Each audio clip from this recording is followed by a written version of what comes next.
Voilà, bonsoir à toutes et à tous. Bienvenue pour cette soirée organisée par l'Appel. Je remercie d'ailleurs au nom de l'Appel, au nom de l'établissement, l'Appel et son président à l'initiative de cette soirée.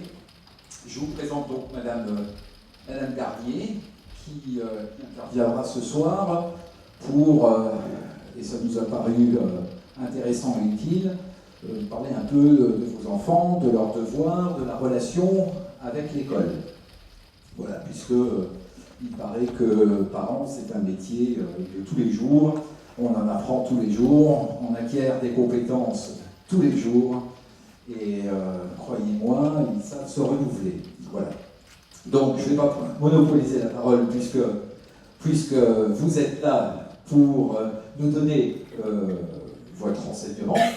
Voilà. Donc, bonne soirée. Je nous souhaite une bonne conférence. Merci beaucoup, monsieur Steinmetz. Merci à tous d'être là ce soir. Merci de m'accueillir. Malgré le micro et les lumières, je ne vais pas faire le show. Juste ma conférence. Alors, j'ai préparé un diaporama avec des diapos qui vous permettent d'interagir via WooClap. C'était le QR code que vous avez vu tout à l'heure. Sauf que ça ne passe pas sur cet ordinateur, donc je vais être obligée de basculer de l'appli au diaporama. Voilà pour le contexte technique. Alors, ce soir, nous allons aborder l'accompagnement de vos enfants en 6e, 5e, selon 5 axes, que je vais vous dévoiler au fur et à mesure. Entre chaque... Je vais essayer le pointeur, ça ira peut-être mieux. Voilà. Entre chaque axe, je vous propose des petites questions, si vous avez. Je trouve ça plus sympa que d'attendre la fin. Et à la fin, pour les courageux, on pourra encore continuer à répondre aux questions avec grand plaisir. Donc le déroulé, je vais me présenter. Je vais vous demander, vous aussi, via WooClap, de vous présenter. Enfin, dire où sont vos enfants. Est-ce qu'ils sont tous 6e, 5e? Est-ce qu'il y en a qui viennent, je ne sais pas, de primaire, qui ont anticipé la rentrée? Enfin, voilà. Nous verrons donc la présentation. Et après, comme je vous l'ai dit, les questions-réponses qui n'ont pas été abordées au cours de la présentation. Donc, je vous demande de répondre à cette première question sur vos petites applications, si vous voulez bien. Il n'y a rien d'obligatoire, hein, bien sûr. Et voilà, savoir un petit peu qui vient d'où.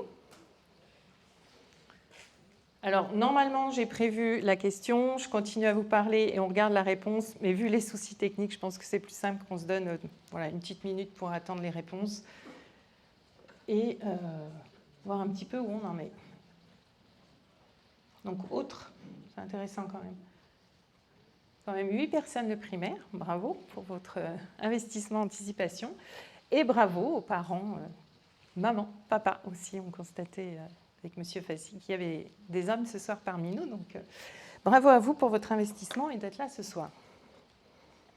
Alors, hop. Alors, je crois que M. Steinmetz est parti chercher un autre ordinateur. En attendant, on va utiliser les moyens du bord.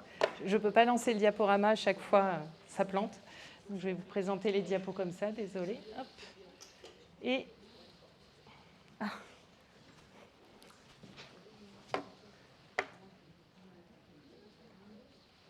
Super.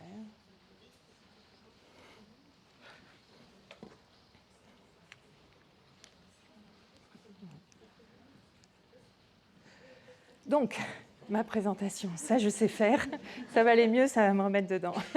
Voilà, donc je suis la fondatrice de Cap Réussir, je pense que ça vous avait été expliqué dans le courrier qui vous a été envoyé. Je suis enseignante en reconversion, je suis donc depuis cette année à plein temps consultante spécialisée dans la relation aux apprentissages. On verra un peu plus loin ce que ça veut dire. Voilà, ma mission, c'est permettre aux parents d'accompagner efficacement la scolarité de leurs enfants pour retrouver la sérénité en famille. Ça vous parle? Ça vous dit? On y va? Sérénité? Oh, on y croit? Si, on peut y arriver. Donc, mon objectif, c'est de mettre à profit mon expérience dans et hors de l'éducation nationale pour créer un pont entre l'école et la maison. Voilà, au départ, éducation nationale, puisque moi, je viens de là, mais on peut généraliser en disant entre l'école et la maison. Donc mon pédigré, mon CV, j'étais 14 ans directrice d'école, 10 ans enseignante spécialisée pour les élèves ayant des difficultés d'apprentissage.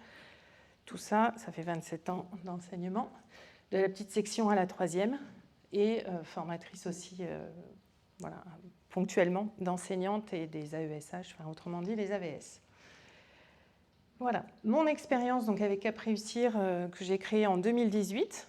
Au départ, c'était juste comme ça, parce que je me suis dit, mais il manque quelque chose entre l'école et la maison, entre ces enseignants qui se disent, on aimerait bien que les parents ils en fassent plus, ou qu'ils n'en fassent pas trop, ou qu'ils fassent autrement, et les parents, quand j'ai commencé à aller faire de l'aide aux devoirs dans les familles, qui me disent, mais nous on veut bien faire, mais on ne sait pas comment faire.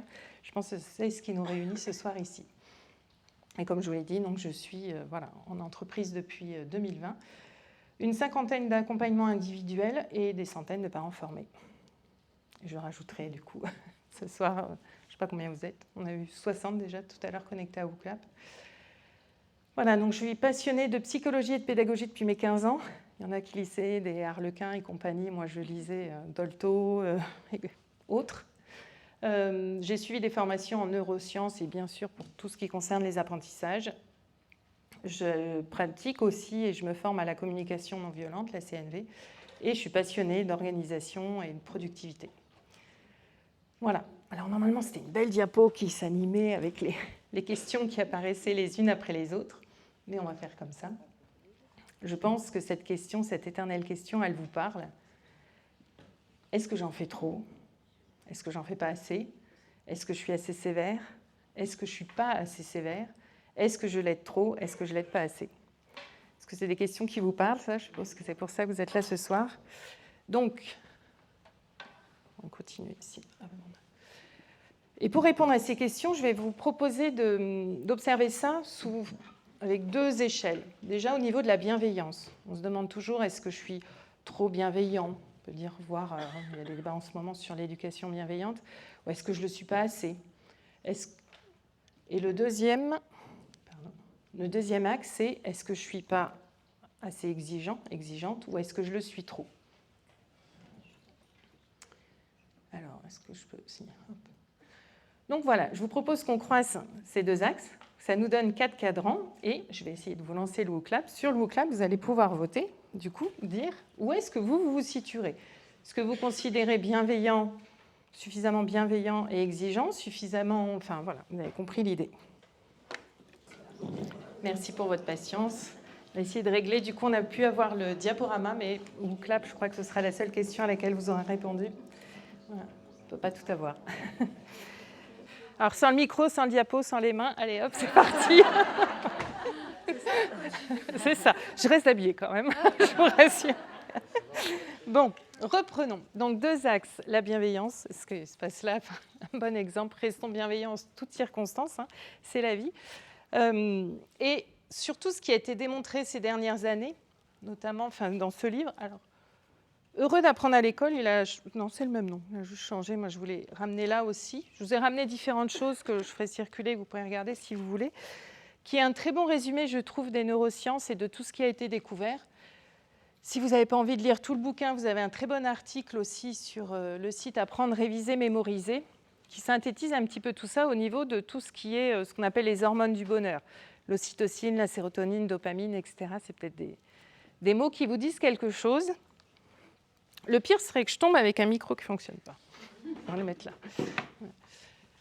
Donc, ce qui a été mis en évidence, c'est que le stress bloque les apprentissages. Je ne vais pas faire un cours de neurosciences ce soir, j'en serais bien incapable, mais plus on va mettre nos enfants, nos élèves en situation de stress, plus ils vont être incapables d'apprendre et de restituer ce qu'ils ont appris. D'où l'importance de cet axe de la bienveillance. Alors, j'ai oublié de dire, j'enverrai à M. Steinmetz le diaporama de ce soir, voilà, si ça vous évite. Et vous verrez, les liens sont cliquables, donc vous pourrez avoir directement accès aux liens. Voilà. Mais que ça ne vous empêche pas de prendre des notes.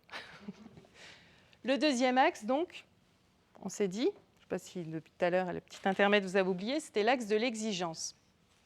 Et là, un autre fait qui a été mis en évidence aussi par les neuroscientifiques, c'est que le cerveau de l'être humain est mature Alors j'ai l'impression qu'il repousse de plus en plus l'âge, d'ailleurs, selon les études, mais je ne sais pas s'il est mature un jour d'ailleurs, mais bon, la plupart disent qu'il est mature vers 25 ans.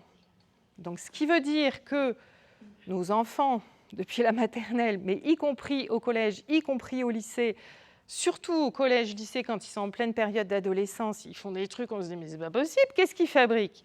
Qu'est-ce qu'ils fabriquent ? Son cerveau n'est pas mature et pas fini d'être câblé, mature ça veut dire ça, pas fini d'être câblé pour s'auto-contrôler, s'empêcher de faire des choses qu'on fait spontanément. Et même nous, adultes, ça nous arrive régulièrement encore. L'exemple que j'aime bien prendre, c'est, je me souviens quand je travaillais, quand j'étais enseignante en réseau d'aide spécialisée, je circulais entre plusieurs écoles. Donc, pour aller d'une école à l'autre, c'était toujours la deuxième à droite. Et le jeudi, j'allais à un cours de danse. On ne dirait pas comme ça, mais il y avait ça aussi, la danse. Et c'était la troisième à droite. Vous pouvez être sûr que 3 fois sur 4, je me trompais, je prenais la deuxième à droite. Ce qui veut dire que notre cerveau, il est câblé comme ça pour fonctionner en mode automatique, en mode impulsif, et qui va apprendre petit à petit à se retenir.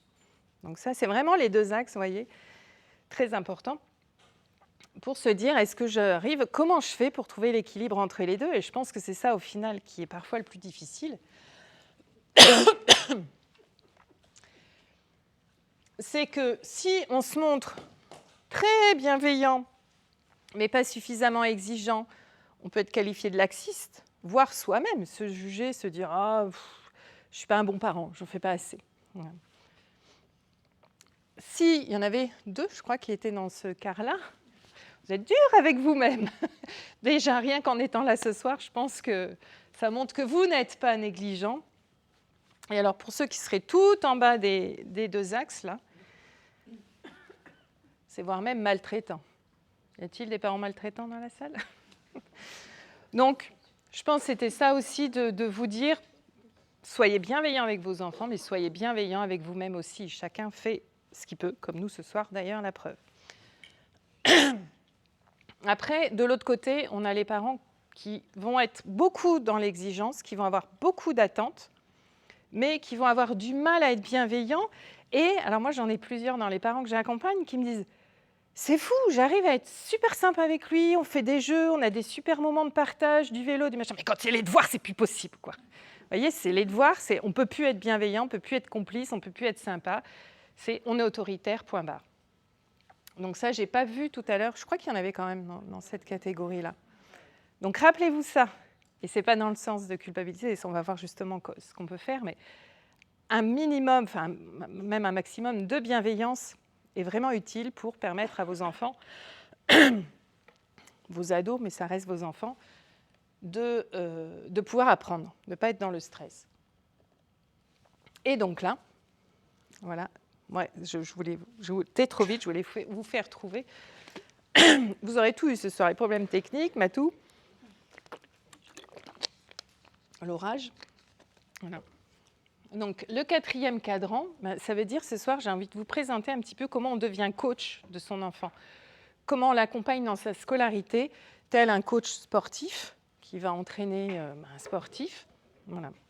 Un coach de vie. Enfin, c'est vraiment, moi, mon idée, c'est ça. Devenez, j'aime bien dire, le coach ou l'allié de votre enfant et on va voir comment. Donc, j'ai remis la question, au lieu de comment accompagner la scolarité de son enfant, on peut se dire comment on peut devenir le coach de son enfant. Tel un coach sportif. Voilà. Donc, un coach, c'est un entraîneur personnel ou professionnel chargé d'assister des personnes dans leur entraînement. Donc, vous savez, au départ, le mot coach est venu de ça, de l'entraîneur physique. Donc, j'avais le pointeur, je crois, qui fonctionne, je ne sais plus. Non. Perdu, super.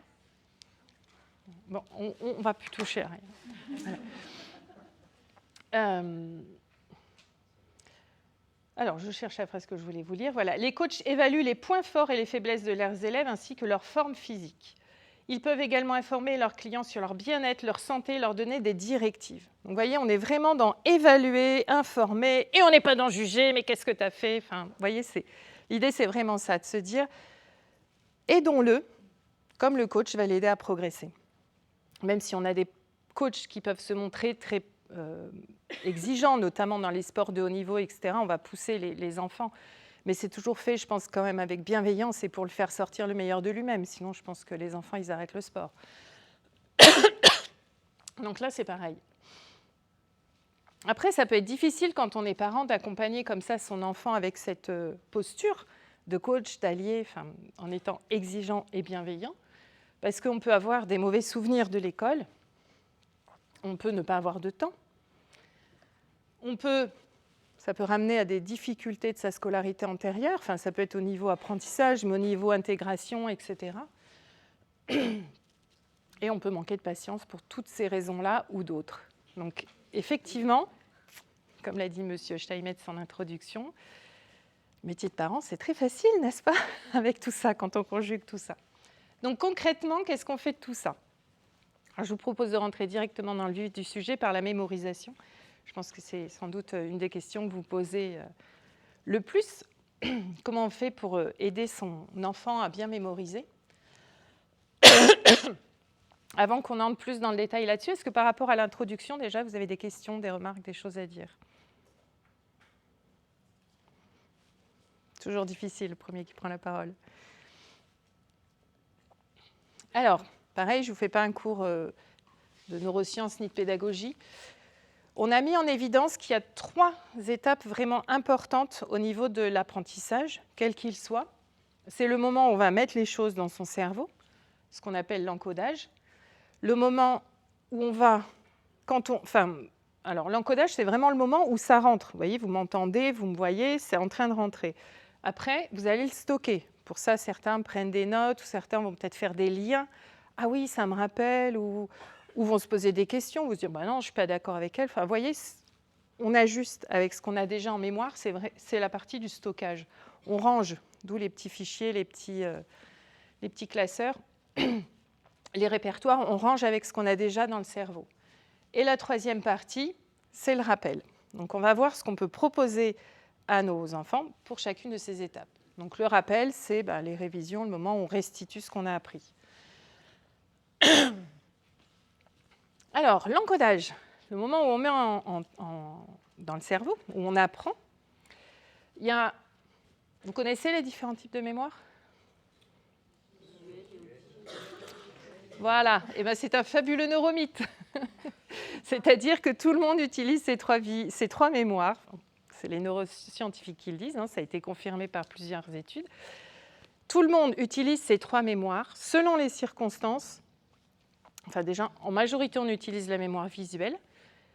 Et selon les circonstances, on va plus utiliser l'une, plus utiliser l'autre.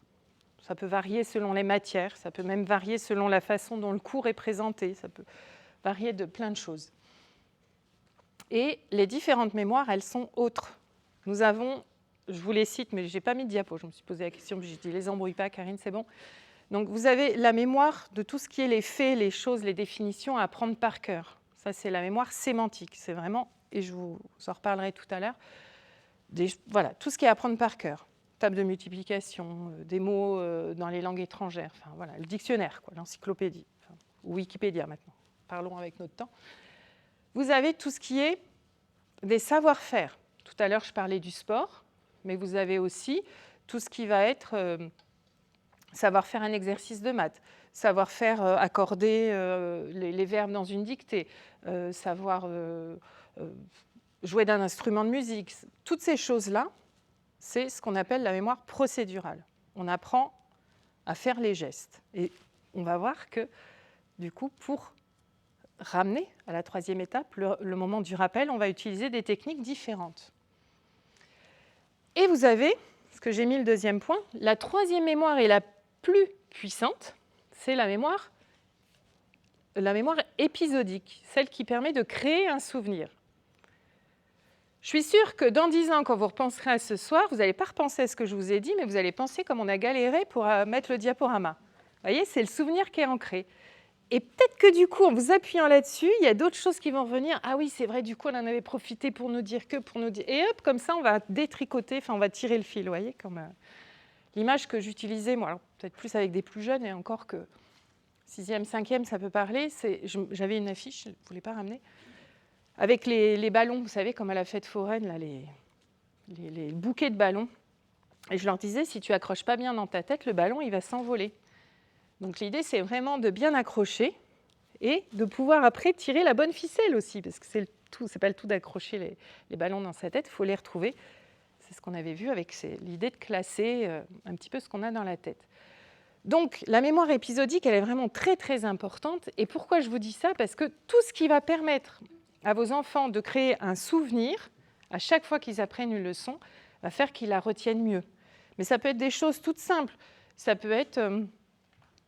alors, on verra ça, on en reparlera après, mais par exemple, de travailler des endroits différents. Ah oui, c'est le jour où j'avais révisé ma leçon, parce que petite précision, enfin, voilà, je le dis là, j'avais prévu de le dire tout à l'heure, mais je le dis là. Pour tout ce qui est travail écrit, bien évidemment que je recommande d'être bien installé à un bureau, enfin, avec bien comme il faut, mais pour tout ce qui est apprentissage, enfin, apprendre des leçons, que ce soit, enfin, tout, je les ai dit tout à l'heure, je ne vais pas redire, on n'est pas obligé d'être assis à son bureau. Et même à l'inverse, on s'est rendu compte que ça permettait moins, enfin, ça faisait apprendre moins bien que d'être assis comme ça. Le corps a besoin de bouger pour bien apprendre. On a besoin d'être détendu. Si on est concentré sur « je suis assis, j'en ai marre d'être assis », ben, on pense enfin, même inconsciemment, on pense à ça et on ne pense pas à... enfin, on pense moins. J'exagère un peu dans mes propos, c'est pour que ce soit clair, mais on pense moins à ce qu'on est en train d'apprendre. Donc ça peut être, voilà, le genre de souvenir, c'est le jour où j'ai travaillé dans le salon, le jour où j'ai travaillé dehors, le jour où j'ai révisé ma leçon couché sur mon tapis dans ma chambre. Enfin, vous voyez, des choses comme ça. Ça peut être le jour où un tel est venu nous rendre visite, enfin, le jour où j'ai renversé mon verre d'eau. Enfin. Et toutes ces choses-là, comme je vous disais tout à l'heure, c'est le petit fil qu'on va tirer pour après aller se rappeler ce qu'on a appris. Donc plus on va proposer de la variété dans le contexte, dans l'environnement, plus ça va créer des poignées pour apprendre. Et le troisième facteur important sur cette première étape, c'est vraiment l'importance de la concentration. Ben effectivement, si au lieu de m'écouter, enfin, vous êtes en train d'écouter autre chose, enfin, en général, on ne le fait pas parce que ça se voit, on ne va pas mettre des écouteurs, je ne sais quoi, mais si au lieu de regarder pourquoi j'ai un support visuel aussi pour vous aider à mieux mémoriser, si au lieu de ça, vous êtes sur le téléphone ou je ne sais quoi, ben forcément, on retient moins bien. D'où l'importance de la concentration. Je ne développerai pas plus là-dessus parce que ça pourrait être une conférence entière là-dessus. Il faut juste savoir que souvent on dit « mon enfant a des problèmes de concentration ». Ça peut être une cause, ça existe pour de vrai, mais c'est aussi très souvent une conséquence. Une conséquence de tout ce qu'on vient de dire par rapport à la mémorisation, de ne pas réussir à apprendre, une conséquence de manquer de confiance en soi, enfin une conséquence de plein de choses. Donc voilà, il faut un petit peu détricoter par rapport à ça quand il y a des problèmes de concentration, mais en tout cas, si on n'est pas concentré, on ne peut pas mémoriser. Je vous donnais des exemples. Ah, les Playmobil, c'est pour les petits. Non, ça, c'est fait avec des élèves de 4e. En haut, non, c'était 6e. En haut, on avait travaillé sur la densité de population avec un jeune que j'ai aidé en visio. Il n'arrivait pas à comprendre, donc et à retenir. Donc voilà l'exemple. On a expliqué la densité de population avec les Playmobil. Et en bas, c'était avec ma classe de 4e, on avait travaillé sur le commerce triangulaire. Voilà. Il y en a un qui a été décapité au passage, d'ailleurs. Mais bon, voilà. Avec un élève de 3e ou seconde, je ne sais plus aussi, on avait travaillé sur la constitution de l'atome, avec les graines, le maïs, les lentilles, etc., pour les protons, les neutrons. Enfin, voilà. Ce matin encore, il y a une famille que je vais aider et qui dit « Ah, il bloque », enfin, je ne sais plus si c'était sur le microbiote. Enfin, voilà. Je dis « Mais fais-lui dessiner des petits points, enfin, même sur sa main. » Enfin, vous voyez, des choses comme ça qui rendent concret. Et après, quand on apprend les définitions, ben, comme je vous ai dit, ça crée un souvenir, on s'en rappelle, et ça rend concret, donc c'est plus facile. Alors, je suis bien consciente, voilà, moi ça me vient naturellement, savoir quel matériel utiliser. Ce n'est pas évident pour tous, mais à force de le faire, ça vient. Et souvent, vos enfants ont des idées aussi. Quand ils vont commencer à vous dire « Ah, mais c'est ça », enfin, ça va peut-être vous faire penser à un matériel que vous pouvez utiliser. Dernière précision aussi, ça rejoint ce que j'ai dit tout à l'heure par rapport à la disponibilité. Bien évidemment qu'on ne va pas faire ça pour toutes les leçons, parce que là, vous y passeriez vos nuits entières. Mais quand il y a une leçon, une matière, quelque chose qui bloque, voilà, l'idée c'est de dire, c'est pas en s'acharnant, en répétant que ça va rentrer, il faut déjà comprendre. Et c'était la deuxième étape. Accrocher, conceptualiser, on dit. Accrocher avec quelque chose dans le cerveau qui a du sens. Parce que là, moi, si vous me faites apprendre des définitions des constituants du moteur de voiture, ben, je pense que je peux y passer la nuit, j'y arriverai pas, quoi. Parce que ça s'accroche à rien, ça me parle pas, je sais pas ce qui se passe sous le capot de ma voiture, je croise juste les doigts quand je roule pour qu'elle marche, enfin voilà, c'est tout. Donc, raccrocher à des choses qui ont du sens pour nous. Donc, c'est ce que j'ai écrit là-haut, comprendre, faire des liens, c'est ce qu'on a dit aussi, classer, on va avoir un outil qui aide beaucoup à classer les informations. Et aussi, un élément très, très important sur la mémorisation, c'est le cerveau apprend mieux quand il répond à des questions. Donc, mais même dès le départ, avant même de savoir. Et d'ailleurs, si vous regardez, je ne sais pas s'il y a des enseignants dans la salle ce soir, mais la plupart des... Enfin, non, oui, tous les cours, je pense, que je vois maintenant, notamment d'histoire-géographie, de sciences, enfin, toutes ces matières-là, c'est toujours le chapitre, c'est une question, et tout au long du chapitre, on va répondre à la question. Ce qui fait d'ailleurs pour les parents qui ont, comme moi, connu les leçons d'éveil à l'école, où quand il faut chercher l'information là-dedans, c'est un petit peu compliqué. Mais l'idée, c'est vraiment ça, c'est on répond, parce que le cerveau, on lui pose une question, il va faire des suppositions, puis petit à petit, il va réajuster. Vous voyez, c'est comme les portraits robots, vous savez, non, les sourcils un peu plus comme ça, les cheveux un peu plus comme ça. Ben là, au fur et à mesure qu'il apprend, ça se réajuste avec ce qu'il sait déjà. Donc, posez des questions dès le début, même si vos enfants ne savent pas y répondre, ça va donner envie d'y répondre. Et je vous disais, un outil que je trouve très intéressant pour structurer la formation, ce sont les cartes mentales. Je ne sais pas si vous connaissez le principe. Voilà. Alors, les cartes mentales. C'était ma dernière vidéo sur ma chaîne d'ailleurs, je ne sais pas si certains l'ont vu. Moi, je trouve ça très très bien, je conseille souvent, mais ça ne correspond pas à tout le monde. Il faut vraiment que ça corresponde aux enfants, c'est-à-dire notamment des jeunes qui ont des troubles visuospatials. Ben, ça ne leur parle pas, quoi. Pour eux, c'est comme quand on tourne sur place et après tout bouge, quoi. C'est un peu ça l'idée. Donc pour eux, ça ne va pas fonctionner. Moi, j'avais aidé un jeune qui était... oui, ça faisait 2 ans, je crois qu'il avait été diagnostiqué dyspraxique, c'est ça, visuospatial. Et puis j'arrive, il me dit, je suis 10, alors on m'a dit de faire des cartes mentales. Je dis, ouais, mais tu n'es pas dyslexique, tu es dyspraxique visuospatial. Donc tu n'arrives pas à organiser l'information dans l'espace. Donc à partir du moment où je lui dis ça, il s'est mis à faire des fiches, mais tristes à mourir. Enfin, moi, ça ne me correspondait pas du tout. Dans un cahier, tout chronologique, linéaire, tout, comme ça, avec une seule couleur. Et ça lui allait très bien. Donc, c'est aussi ce que je voulais vous dire. Les cartes mentales, c'est fabuleux. J'ai d'autres outils, d'ailleurs c'est à lui ça, à vous présenter, mais à condition que ça aille à vos enfants. Donc l'idée, c'est toujours d'ajuster, faire des tests, voir ça va pas, etc. Et plus vous allez les intégrer dans ces tests, ces choix, ces essais, plus ils vont se sentir concernés et plus ils vont s'investir. Vous voyez, c'est l'effet cercle vertueux de la motivation. Plus vous allez leur demander leur avis pour de vrai, plus ils vont se sentir concernés. Après, le piège, quand on leur demande leur avis, c'est tu veux faire quoi pour apprendre tes leçons ? Rien, je ne vais pas apprendre mes leçons. Ça, non, voilà. On a dit tout à l'heure exigeant, donc ça veut dire qu'il y a une partie j'aime pas ce mot-là, mais qu'on ouvre à la négociation, et une partie non. Tu me dis comment tu vas apprendre tes leçons. Voilà. Apprendre ses leçons, c'est non négociable. Maintenant, comment tu le fais, on peut le choisir ensemble. Vous voyez ? Toujours mettre le curseur entre les deux. Voilà un autre exemple, vous voyez, de petites fiches avec les définitions, les questions. Je disais, le cerveau aime bien les questions. Et la réponse est derrière.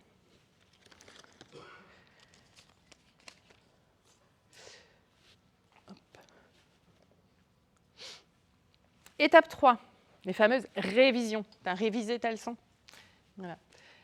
Donc on l'a dit, je le redis, répondre à des questions. C'est important qu'il réponde à des questions. Ouais, mais moi je ne suis pas disponible tous les soirs pour lui faire apprendre sa leçon et réciter sa leçon. Je viens de vous montrer un exemple. Les cartes mentales, c'en est un autre. Enfin, il y a plein de techniques qui permettent, je vais vous montrer encore autre chose, il y a plein de techniques qui permettent de s'auto-interroger, de se poser les questions soi-même. Vous avez, alors là, c'est clair que ce n'est pas pour tous, hein, c'est pour ceux qui aiment s'investir. Les labbooks, vous connaissez? Donc, c'est voilà, avec des caches, des petits caches. Donc, celui-là, ça a été fait avec une élève, une jeune que j'allais aider à domicile. Elle était en 4e, je crois. Et la nature des mots, elle ne connaissait toujours pas. Donc, le brevet approchant, on s'est dit qu'il fallait faire quelque chose. Donc, il y a des petits caches. Vous verrez, je le ferai passer, qu'il y a des fautes d'orthographe. C'est mon choix, dans ces cas-là, de ne pas corriger l'orthographe, parce que pour cette élève-là, ça faisait trop. Enfin, voilà, je préférais déjà qu'elle se concentre sur les connaissances. Si je lui avais rajouté ça en plus, oui, c'est comme si je lui disais, allez, vas-y, monte, gravis l'Everest tout de suite. Elle m'aurait dit, oh non, tu rigoles, c'est même pas la peine. Par contre, d'autres que je sens prêts de me dire, non, mais là, fais un petit effort, oui, vous voyez, c'est aussi, on dose aussi au cas par cas. Un autre exemple d'outil aussi pour réviser, tout simple, hein. Quand ils ont des cartes, des schémas à réviser, on imprime, on efface un petit coup de blanco ou on fait ça à l'imprimante, on efface les légendes, enfin tout ce qui... Voilà. Et avec un petit feutre, ils complètent directement sur la pochette. Donc ça, ils peuvent le faire tout seuls. Après, j'entends bien que le problème de motivation, c'est autre chose, hein, mais à partir du moment où ils sont motivés à faire, vous n'êtes pas obligé d'être là à chaque fois pour les aider à apprendre. Mais l'idée, c'est vraiment voilà, de proposer des choses, de leur permettre des choix, et en disant, par contre, le non négociable, c'est on apprend les leçons. Pourquoi je suis revenue? Hop. Alors, oui. Oui, j'ai mélangé les deux. Oui, j'ai fait un mélange entre les deux étapes, je suis en train de me rendre compte. Toc. Non, bon, c'est bon. Donc, les répétitions espacées. Ça, je ne sais pas si c'est aussi quelque chose que vous connaissez, les flashcards. Ça vous parle? Donc ça, les flashcards, c'est vous avez...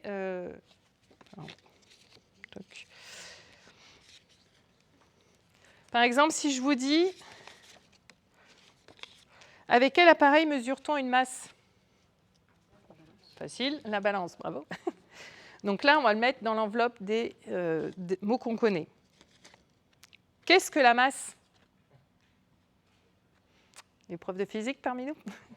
C'est la quantité de matière d'un objet. Ça change tout de suite.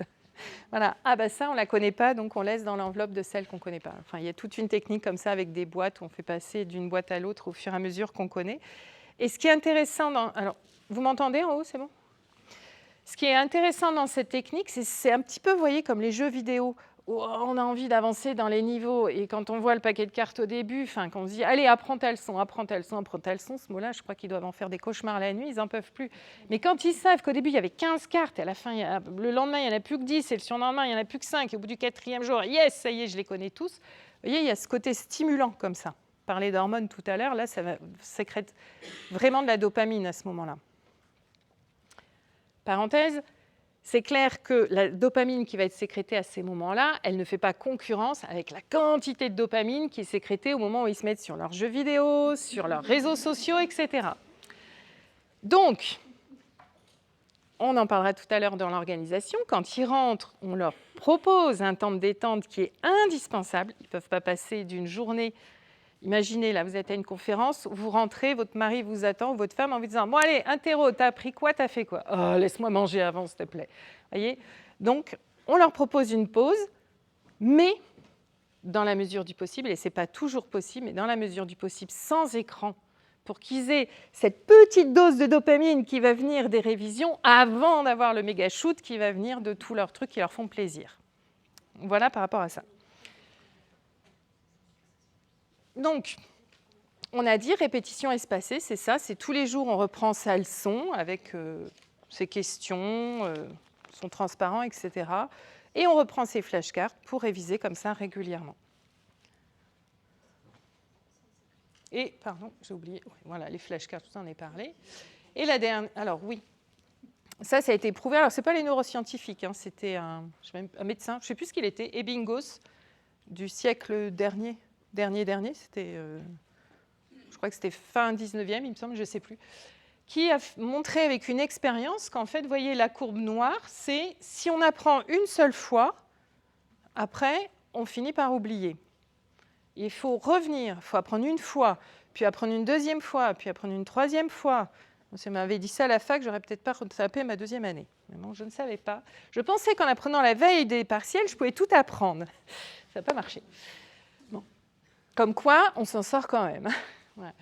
Mais l'idée, c'est ça, c'est vraiment de leur dire, plus tu vas revenir sur quelque chose que tu as appris, plus, j'avais fait une vidéo aussi là-dessus, où je comparais avec les chemins d'herbe.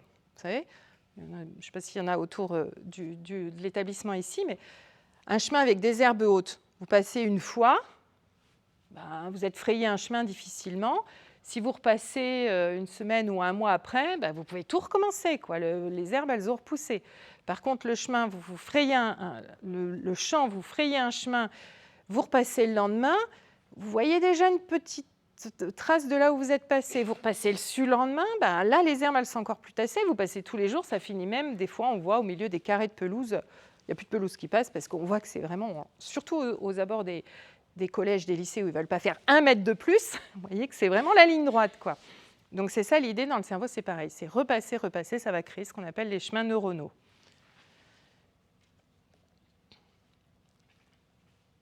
Donc les fameuses petites cartes. Autre point important, tout à l'heure on a parlé de la mémoire procédurale. Donc la mémoire procédurale, c'est savoir faire les choses. Donc il faut s'entraîner aussi. Donc je rencontre souvent des jeunes des parents qui me disent il connaissait sa leçon sur le bout des doigts et pourtant il n'a pas réussi son évaluation. Oui, parce qu'il a revu la leçon, les définitions, etc. Mais savoir faire l'exercice, ça s'apprend. Comme faire un gâteau, on ne va pas y arriver du premier coup, on refait, je vous ai dit du sport, etc. Donc c'est pareil.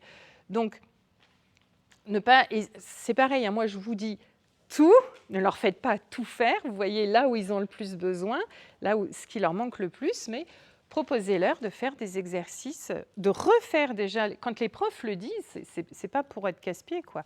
C'est vraiment pour s'entraîner au niveau procédure et proposez-leur d'autres exercices. Il y a par exemple, je vous ai mis là la collection Tout savoir que j'aime bien, qui propose des exercices comme ça. Les cahiers chouettes aussi, j'aime beaucoup parce qu'ils sont très progressifs et justement pour la concentration, très épurés.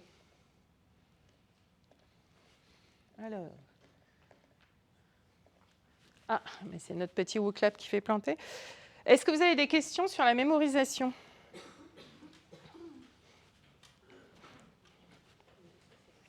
On va passer au chapitre suivant.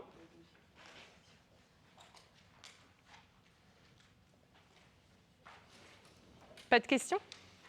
Il n'y a pas un exercice qui permettrait de savoir quel type de mémorisation est mieux pour l'enfant ?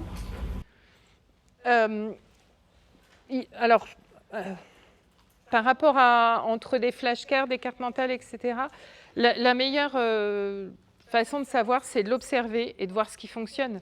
Un enfant, quand j'accompagne des familles, la première chose que je regarde, c'est déjà les évaluations. Si on voit que tous les exercices où c'était apprendre, parce que dans la majorité des évaluations, quelle que soit la matière, il y a toujours ce qu'on appelle du par cœur et des exercices et des études des études de documents. Donc quand on voit que les questions qui étaient à apprendre par cœur, ils n'ont pas les points, là on va se dire, on va travailler avec des flashcards. Si c'est les cartes, les schémas qu'ils n'arrivent pas à retenir, voyez, on peut leur proposer ça. S'il y a des grosses lacunes, un gros retard, et qu'on se dit, bon, pendant ces vacances, on va se poser sur, comme on avait fait avec la jeune, la nature des mots. Voilà, on peut reprendre les choses, construire des outils plus complets. Mais sinon, c'est vraiment ça, c'est de se dire, bon, tout ce qui est leçon pas su, on va proposer carte mentale, flashcard, par exemple. Si c'est au niveau des études de documents que ce n'est pas réussi, on va refaire les études de documents ou les exercices qui étaient dans le cours. Et si on essaye 1 ou 2 évaluations comme ça, et si ça ne suffit toujours pas, on va en proposer d'autres. Et ça me fait penser d'ailleurs, merci. Autre chose aussi que je ne vous ai pas mis là, quelque chose d'important par rapport je pense notamment surtout en français et en mathématiques, on a, enfin je ne sais pas vous, mais moi je fonctionnais avec des fiches de révision, mais avec ce qu'on vient de dire, le contenu, les choses à savoir par cœur. Sauf qu'on ne se fait pas de fiches pour savoir faire. Alors qu'on parlait tout à l'heure des recettes, il y a sans doute plein de choses que vous savez cuisiner que vous faites sans recette, mais quand on ne connaît pas, on suit une recette. Et puis peut-être même quand on la refait une deuxième fois, on va encore suivre la recette. Puis la troisième, on va se dire « Ah oui, ça je me rappelle, mais au fait, il fallait faire quoi ?» Et on va retourner à sa recette. Moi, c'est ce que j'appelle les fiches méthodes. Donc là, c'était pour des plus jeunes, hein, c'était CM, je vais vous la faire passer aussi. C'est une fiche méthode sur les étapes de la division, de l'autre côté, les étapes de la multiplication. Et ça, c'est quelque chose que je propose souvent aussi en accompagnement, c'est aux parents de dire, bon, parce qu'on me dit, mais quand je l'aide, ça va, et puis quand il arrive tout seul devant sa feuille, il n'y arrive plus. Oui, parce que quand on l'aide, on lui redit ce qu'il doit faire. On lui dit, alors je ne sais pas, est-ce que tu as posé l'opération ? Est-ce que tu as vérifié ? Est-ce que tu as commencé par le chiffre ? Et oui, mais on lui donne la recette en fait. Et ce qu'il faut qu'il se souvienne, c'est les étapes, c'est la recette. Donc, proposez-lui de faire des fiches méthodes. On a fait, dernière qu'on a fait, là je ne sais plus sur quoi c'était, ça me reviendra, mais on peut en faire pour tout, quoi. Voilà. C'est, oui, par exemple, sur les fractions. J'adore ça, les fractions. Les fractions, moi je leur dis toujours, on regarde, est-ce que c'est une addition ou soustraction, ou une multiplication ou division ? Parce qu'on sait que si c'est, et pareil pour les nombres relatifs, si c'est une addition, ben après il se dit, si c'est une addition, je dois tout mettre au même dénominateur. Et vous voyez, ça fait vraiment le côté, je prends exprès cette voie-là, parce que c'est arrivé à ce que ça devienne un automatisme comme ça. Et ça, c'est en faisant les exercices et en lui faisant dire, verbaliser, si possible à voix haute. Je sais que souvent les ados n'aiment pas ça, mais après, quand ils comprennent que c'est pour les aider, ils finissent par accepter. Dans un premier temps à voix haute, comme quand on a appris à lire, on apprend à lire d'abord à voix haute, puis après on l'intériorise. Donc on peut leur proposer ça. Merci, parce que j'avais oublié de parler de ça. Ça va vous répondre ? D'autres questions ? Je me demandais, j'ai essayé de faire des flashcards, des choses comme ça. C'est assez chronophore. Quand le jour au lendemain, ils ont du travail, du coup, on ne fait pratiquement pas certaines fois, on arrive à faire des études de Alors, je ne sais pas si vous avez entendu ce que dit Madame. Elle dit faire des flashcards, c'est intéressant, mais c'est très chronophage. Donc, effectivement, c'est pour ça que je vous dis, ne faites pas tout dans toutes les matières. Déjà, moi, ce que je pourrais vous dire, c'est faites-les. Si vos enfants ont du mal à vraiment retenir les définitions par cœur, faites que des flashcards, pas de carte mentale, pas d'exercice d'entraînement. Si ils ont du mal, si c'est plus avec une matière, par exemple, ils ont plus de mal en anglais. Tiens, c'est la dernière maman qui m'avait dit ça. Ils ont plus de mal en anglais. Ben, peut-être qu'en anglais, on va mettre le paquet. On va faire les cartes mentales, les exercices de grammaire et les flashcards, et pas dans les autres matières, parce que ça roule. C'est vraiment à adapter en fonction. Ça, c'est la première chose. Et après, on verra la deuxième aussi, c'est vraiment à faire au fur et à mesure, dans l'organisation. Et ça, vendredi dernier encore, j'allais dans une famille, et le jeune me montre, il me dit, j'ai une évaluation de physique vendredi prochain, là, et je tourne les pages, et il y avait au moins une dizaine de pages. Et donc là, je lui dis, quand on va faire les flashcards, j'ai expliqué à sa maman comment lui faire les flashcards. Effectivement, c'est long, parce qu'on arrive en bout de chapitre et qu'on a attendu la fin du chapitre pour les faire, c'est trop long. Donc l'idée, c'est vraiment de se mettre par 10 minutes, et 10 minutes par-ci, 10 minutes par-là. Ça, c'est aussi des choses qu'ils peuvent faire quand ils ont, je ne sais pas si, je pense comme ici, c'est comme partout, quand ils ont des heures d'études, enfin de permanence, je ne sais pas comment vous dites. Préparer ces flashcards, vous voyez, il n'y a pas besoin d'être super concentré, il n'y a pas besoin d'aide, enfin, voilà, c'est des choses qui peuvent être faites à ce moment-là. Ça répond ? C'est l'élève qui est censé faire tous ces outils. Ça dépend. Là aussi, je pense que 9 fois sur 10, je vais vous répondre ça dépend. Ça dépend de ses difficultés, de ses facilités. Enfin, si, dans l'absolu, on va dire arriver en 3e, oui. Après, en 6e, bien évidemment qu'on va l'aider. Et c'est pour ça que je dis, on ne peut pas les faire partout pour tout, parce qu'on y passerait toutes les soirées, on y passerait toutes les nuits. Mais si votre enfant il a du mal à écrire, que ça lui coûte d'écrire, qu'il a déjà suffisamment écrit dans la journée, et que vous êtes OK pour lui faire, vous pouvez lui faire. Après, l'idée, c'est vraiment de... Je pense qu'aussi, quand on le présente comme ça fait beaucoup. Mais si on fait ça vraiment au fur et à mesure, ce n'est pas plus long que quand il passe une demi-heure à relire sa leçon, et que ça n'avance pas, quoi. C'est le temps de mettre ça en place qui est vraiment déstabilisant. Enfin, ça nous sort de nos habitudes et du coup, c'est assez difficile à mettre en place. Mais c'est pareil, donnez-vous... ne soyez pas trop exigeant avec vous-même, donnez-vous des étapes, quoi. Mais voilà. Donc certains vont les faire tout seuls, d'autres, c'est les parents qui vont faire. C'est selon.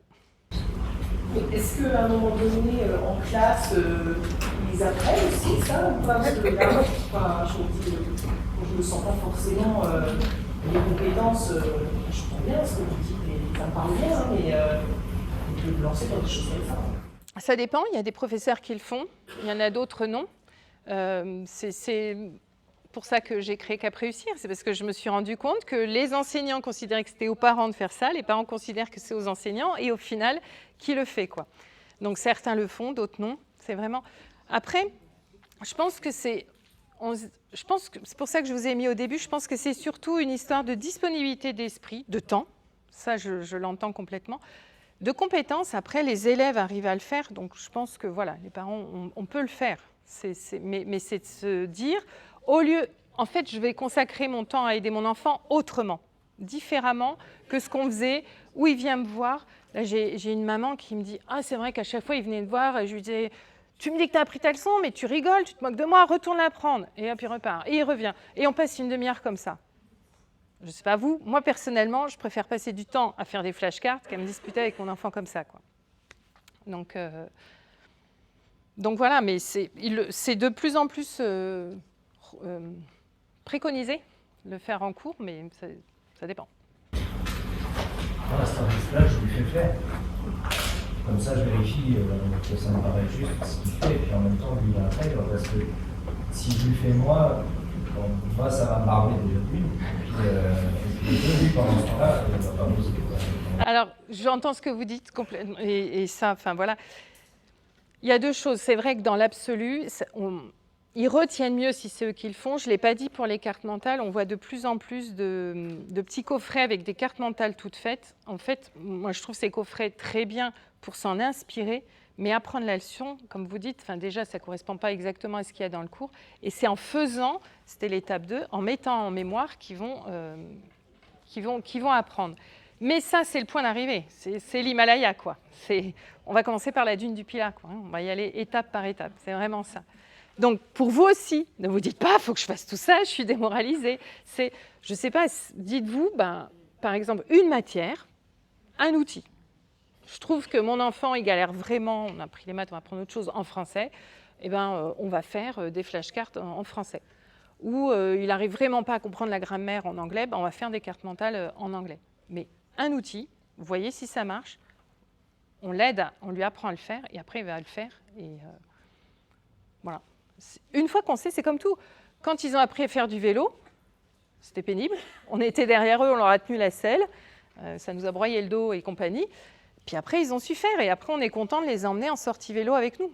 Donc là, c'est de se dire, on a investi du temps pour qu'après, ils se débrouillent tout seuls. C'est ça l'idée. On continue ? C'est pas évident, c'est pour eux faire une fiche de révision. Ça prend du temps. Ils sont capables d'avoir des recul, de savoir à partir de quel âge, de quelle classe, ils sont capables de le faire. Et encore, même pas. Je vais vous répondre. Comme toujours, tiens, je ne vous l'ai pas dit d'ailleurs, je croyais que j'avais marqué, je n'ai pas mis. Comme toujours, ça dépend. Moi, j'ai 2 enfants, j'en ai une qui a 22, l'autre 24. Mon fils de 24 qui vient de commencer ingénieur, je vous le dis, il n'a jamais fait de fiche de révision. Et ma fille, mais elle en a fait, mais énormément. Donc ça va vraiment... Et ce que je veux dire, c'est que ça ne les empêche pas de réussir. Vous voyez ? Là, l'idée, c'est vraiment de leur donner des outils qui peuvent les aider, qui peuvent leur convenir. C'est pas de se dire, c'est ce que je vous ai dit au début, n'augmentons pas la dose d'exigence, ne disons pas faut faire tout ça. C'est vraiment, si avec ce que tu fais d'habitude ça ne fonctionne pas, tu peux essayer ça, tu peux essayer ça, tu peux essayer ça. C'est vraiment ça l'idée. Et par rapport aux fiches, c'est peut-être les aider en début d'année, à chaque fois qu'ils vont changer de professeur et qui vont se retrouver. Alors, il y a des professeurs pour qui c'est très structuré, très clair. La partie à apprendre, elle est surlignée, elle est en rouge, elle est ceci, elle est cela. Ça, on sait qu'on peut en faire des flashcards. Les cartes mentales, on peut trouver les grands thèmes, les grands chapitres, grand 1, grand 2 du chapitre, et organiser comme ça. Mais je pense que je vous disais, la comparaison qui me vient, c'est vraiment comme le vélo, où on a passé du temps à les aider à pédaler tout seul, et après, ils se débrouillent. Donc là, c'est vraiment de se dire en début d'année, je les aide, et après, ils se débrouillent.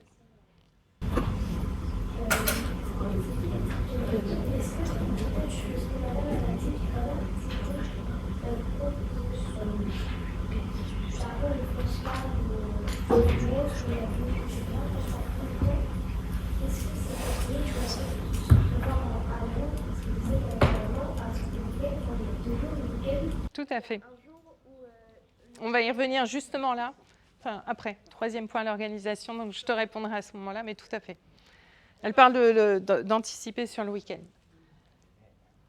Alors, l'hygiène, ça va vous parler, on va vous étendre un petit peu, je pense que ça devrait moins poser plus des choses que vous avez l'habitude de faire, on va dire.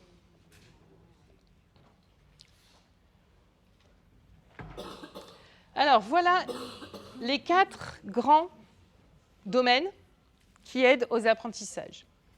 L'alimentation, je ne sais pas si vous savez, d'ailleurs, il manque des choses sur je vous avais mis pour la mémorisation, bon, c'est pas grave, j'avais mis des liens vers des vidéos que j'ai faites pour reprendre tout ce qu'on a dit, mais ils ont disparu.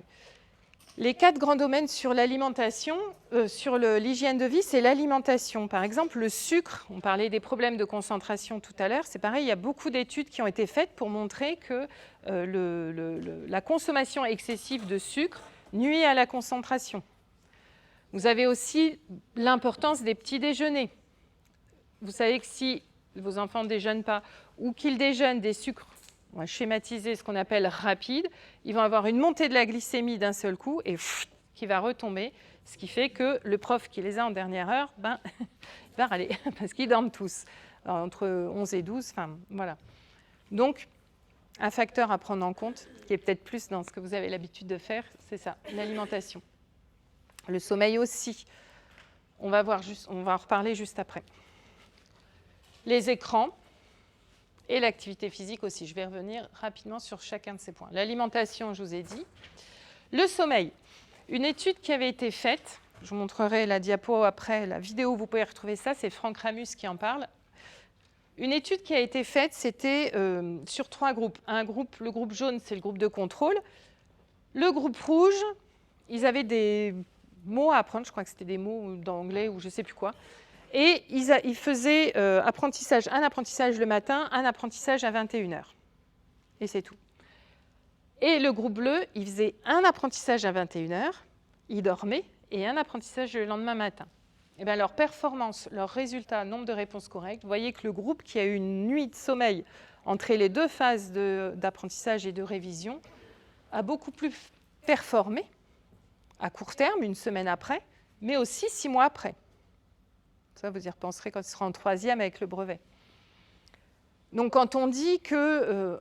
alors, ce n'est pas travailler juste avant de dormir. De toute façon, si on est fatigué, si on reprend nos 3 étapes de tout à l'heure, on ne met plus rien en mémoire.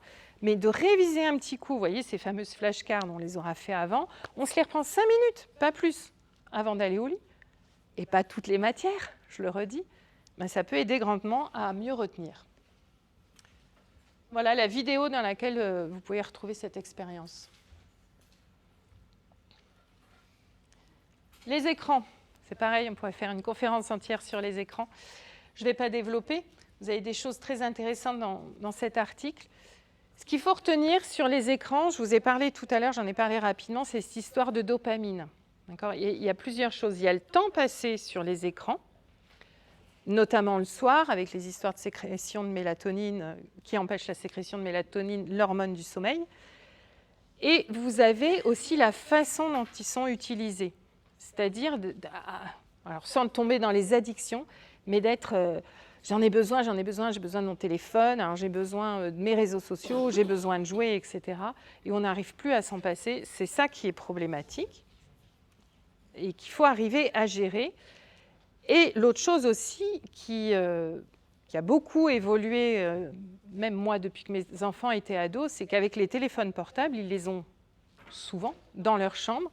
Et c'est qu'il n'y a plus cette coupure avec la vie sociale, la vie du collège, ce qui se passe au collège, les copains, les chamailleries, etc.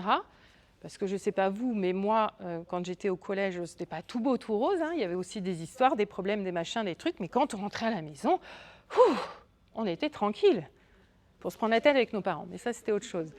Mais voilà, ça, on le laissait de côté. Alors que là, ça vient jusqu'à la maison, quoi. Donc, c'est à ça aussi qu'il faut faire attention. Et on l'a dit, rappelez-vous ce que je vous ai dit au tout début, le stress bloque les apprentissages. Donc, si vos jeunes sont très contrariés parce que un tel a dit que, machin a dit que, et hop, ils ne peuvent pas se mettre à apprendre. Donc, souvent, on a envie de leur dire, et alors moi la première, hein, je faisais ça aussi avec mes enfants, on a envie de leur dire, non mais c'est bon, fais tes devoirs et on en parlera après. Ils ne peuvent pas. Donc, tout à l'heure, je vous parlais de l'importance du temps de pause, un temps pour évacuer tout ça, pour que le cerveau revienne en mode apaisé, quoi. Pas en état de stress, parce que de toute façon, ça bloque. C'est le péage sur l'autoroute qui est fermé, on ne passe pas. Donc, c'est pareil. C'est toujours apprendre avec des nuances, que je dis. On ne peut pas tout le temps passer 3 heures à épiloguer sur ce qui s'est passé, mais avoir un petit temps, ça peut être, on en parlera juste après, aller marcher un petit peu, aller faire un peu de sport, se défouler, ou se reposer, ou juste en parler, ou juste écouter de la musique, et le temps que ça redescende, quoi. Voyez-vous, quand vous mettez en colère, de quoi vous avez besoin pour que ça redescende. Là, il y a bien le lien vers les vidéos, donc 3 vidéos où je développe un peu ça au sujet des écrans. L'activité physique, et j'ai choisi volontairement cette image, c'est-à-dire qu'ils ont besoin d'activité physique, mais d'activité physique libre aussi. Enfin, les clubs, les activités encadrées, c'est très bien, ça va développer d'autres choses, ça, voilà, socialement, etc. Mais ils ont aussi besoin d'activités où on ne leur dit pas ce qu'il faut faire, comment il faut le faire, avec qui il faut le faire, ou juste ils bougent, quoi, ils bougent leur corps. Ça, c'est important aussi, de leur laisser aussi cette possibilité-là. Surtout quand ils ont eu une journée de cours où ils ont été assis toute la journée. Voilà pour l'hygiène de vie. Est-ce qu'il y a des questions par rapport à tout ça? Je vous avais assommé avec les outils pour mémoriser en début. Oui. En fait, ça arrive parfois que, enfin même souvent, que ma fille me dit, bah tu vois, j'ai fait tous les devoirs et là j'ai même plus le temps de jouer, ni de faire plaisir, etc. Bah, parce qu'il est en danger et que voilà. Donc voilà, on arrive à l'organisation, bah, justement, c'était aussi un peu par rapport à ça quand il y a beaucoup de devoirs. Ouais, on va en parler justement là, l'organisation, donc je ne vous réponds pas tout de suite. Vous gardez votre question pour tout à l'heure si je n'y ai pas répondu. On passe à l'organisation. D'autres questions?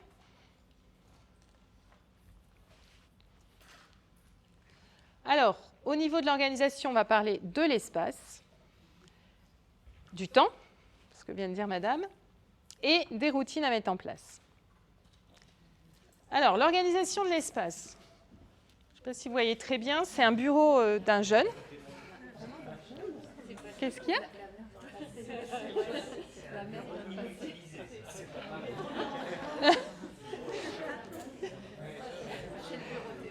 Donc, c'est le bureau témoin, c'est ça que vous dites. Bon, c'était l'objectif de la séance de coaching, donc heureusement qu'il est rangé, sinon j'aurais un peu raté mon truc, mais voilà. L'idée, alors je suis désolée, du coup ça ne ressort pas avec cette luminosité, mais voyez, justement, plan de travail dégagé. Ça, c'est super important parce que pour que ce soit clair dans leur tête, il faut que ce soit clair sur leur bureau. Et ça, on parlait tout à l'heure des exigences à avoir. Pour moi, c'est une exigence qu'on ne peut pas lâcher, ça. C'est-à-dire, tu as du bazar, tu prends tout, tu mets dans une caisse, ton bazar de tes bricolages, de tes trucs qui n'ont rien à voir avec les cours, tu fais ce que tu veux. Mais les cours, quand tu te mets à travailler, à faire tes devoirs, le bureau, il est débarrassé.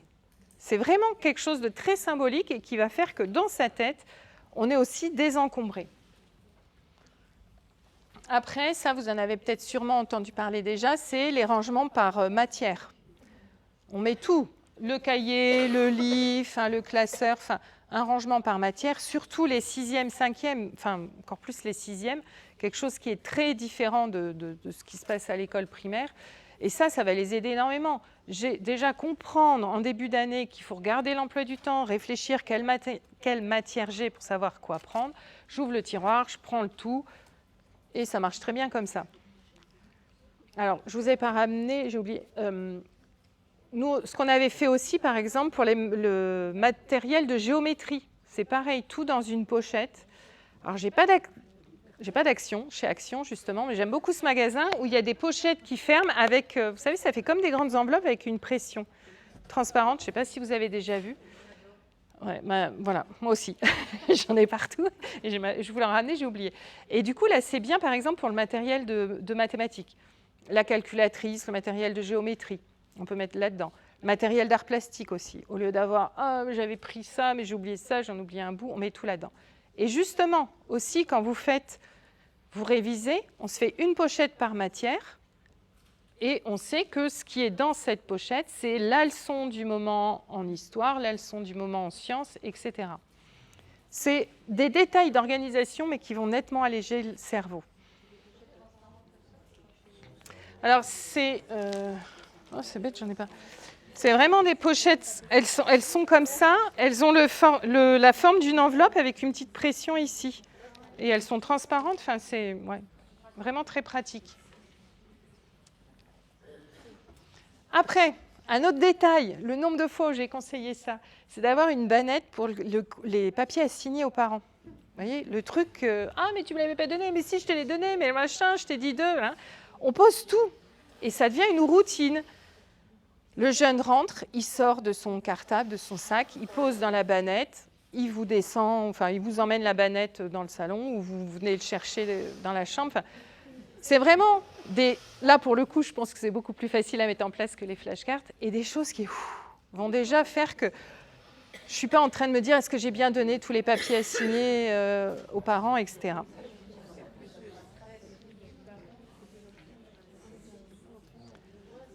Donc là, les guides qui sont en haut, c'était comme je vous disais tout à l'heure, Tout savoir et compagnie, des livres comme ça. Les livres des matières sont dans la colonne à gauche. Hein.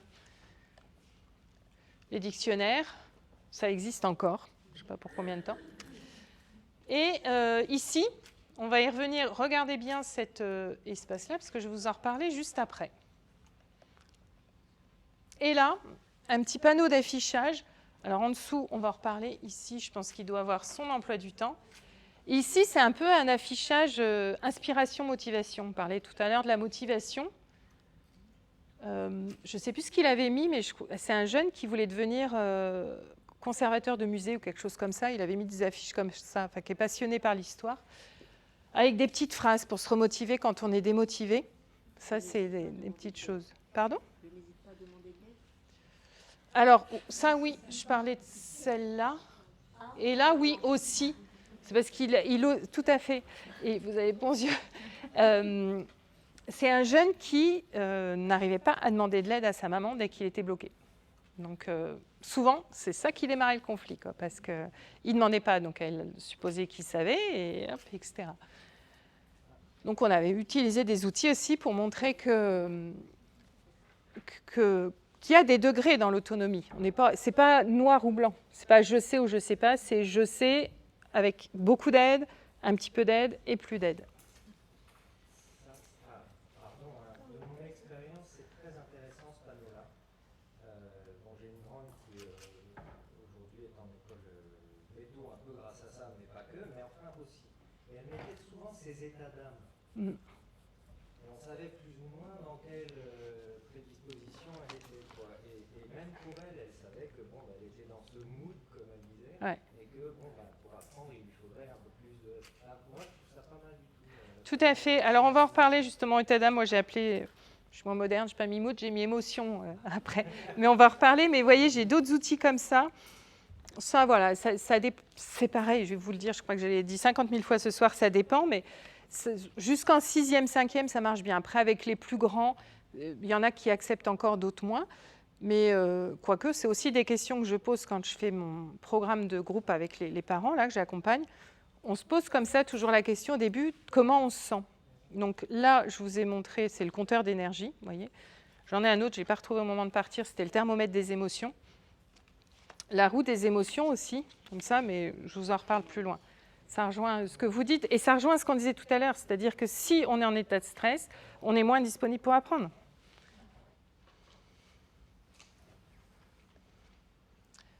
Voilà, sur mon autopromo.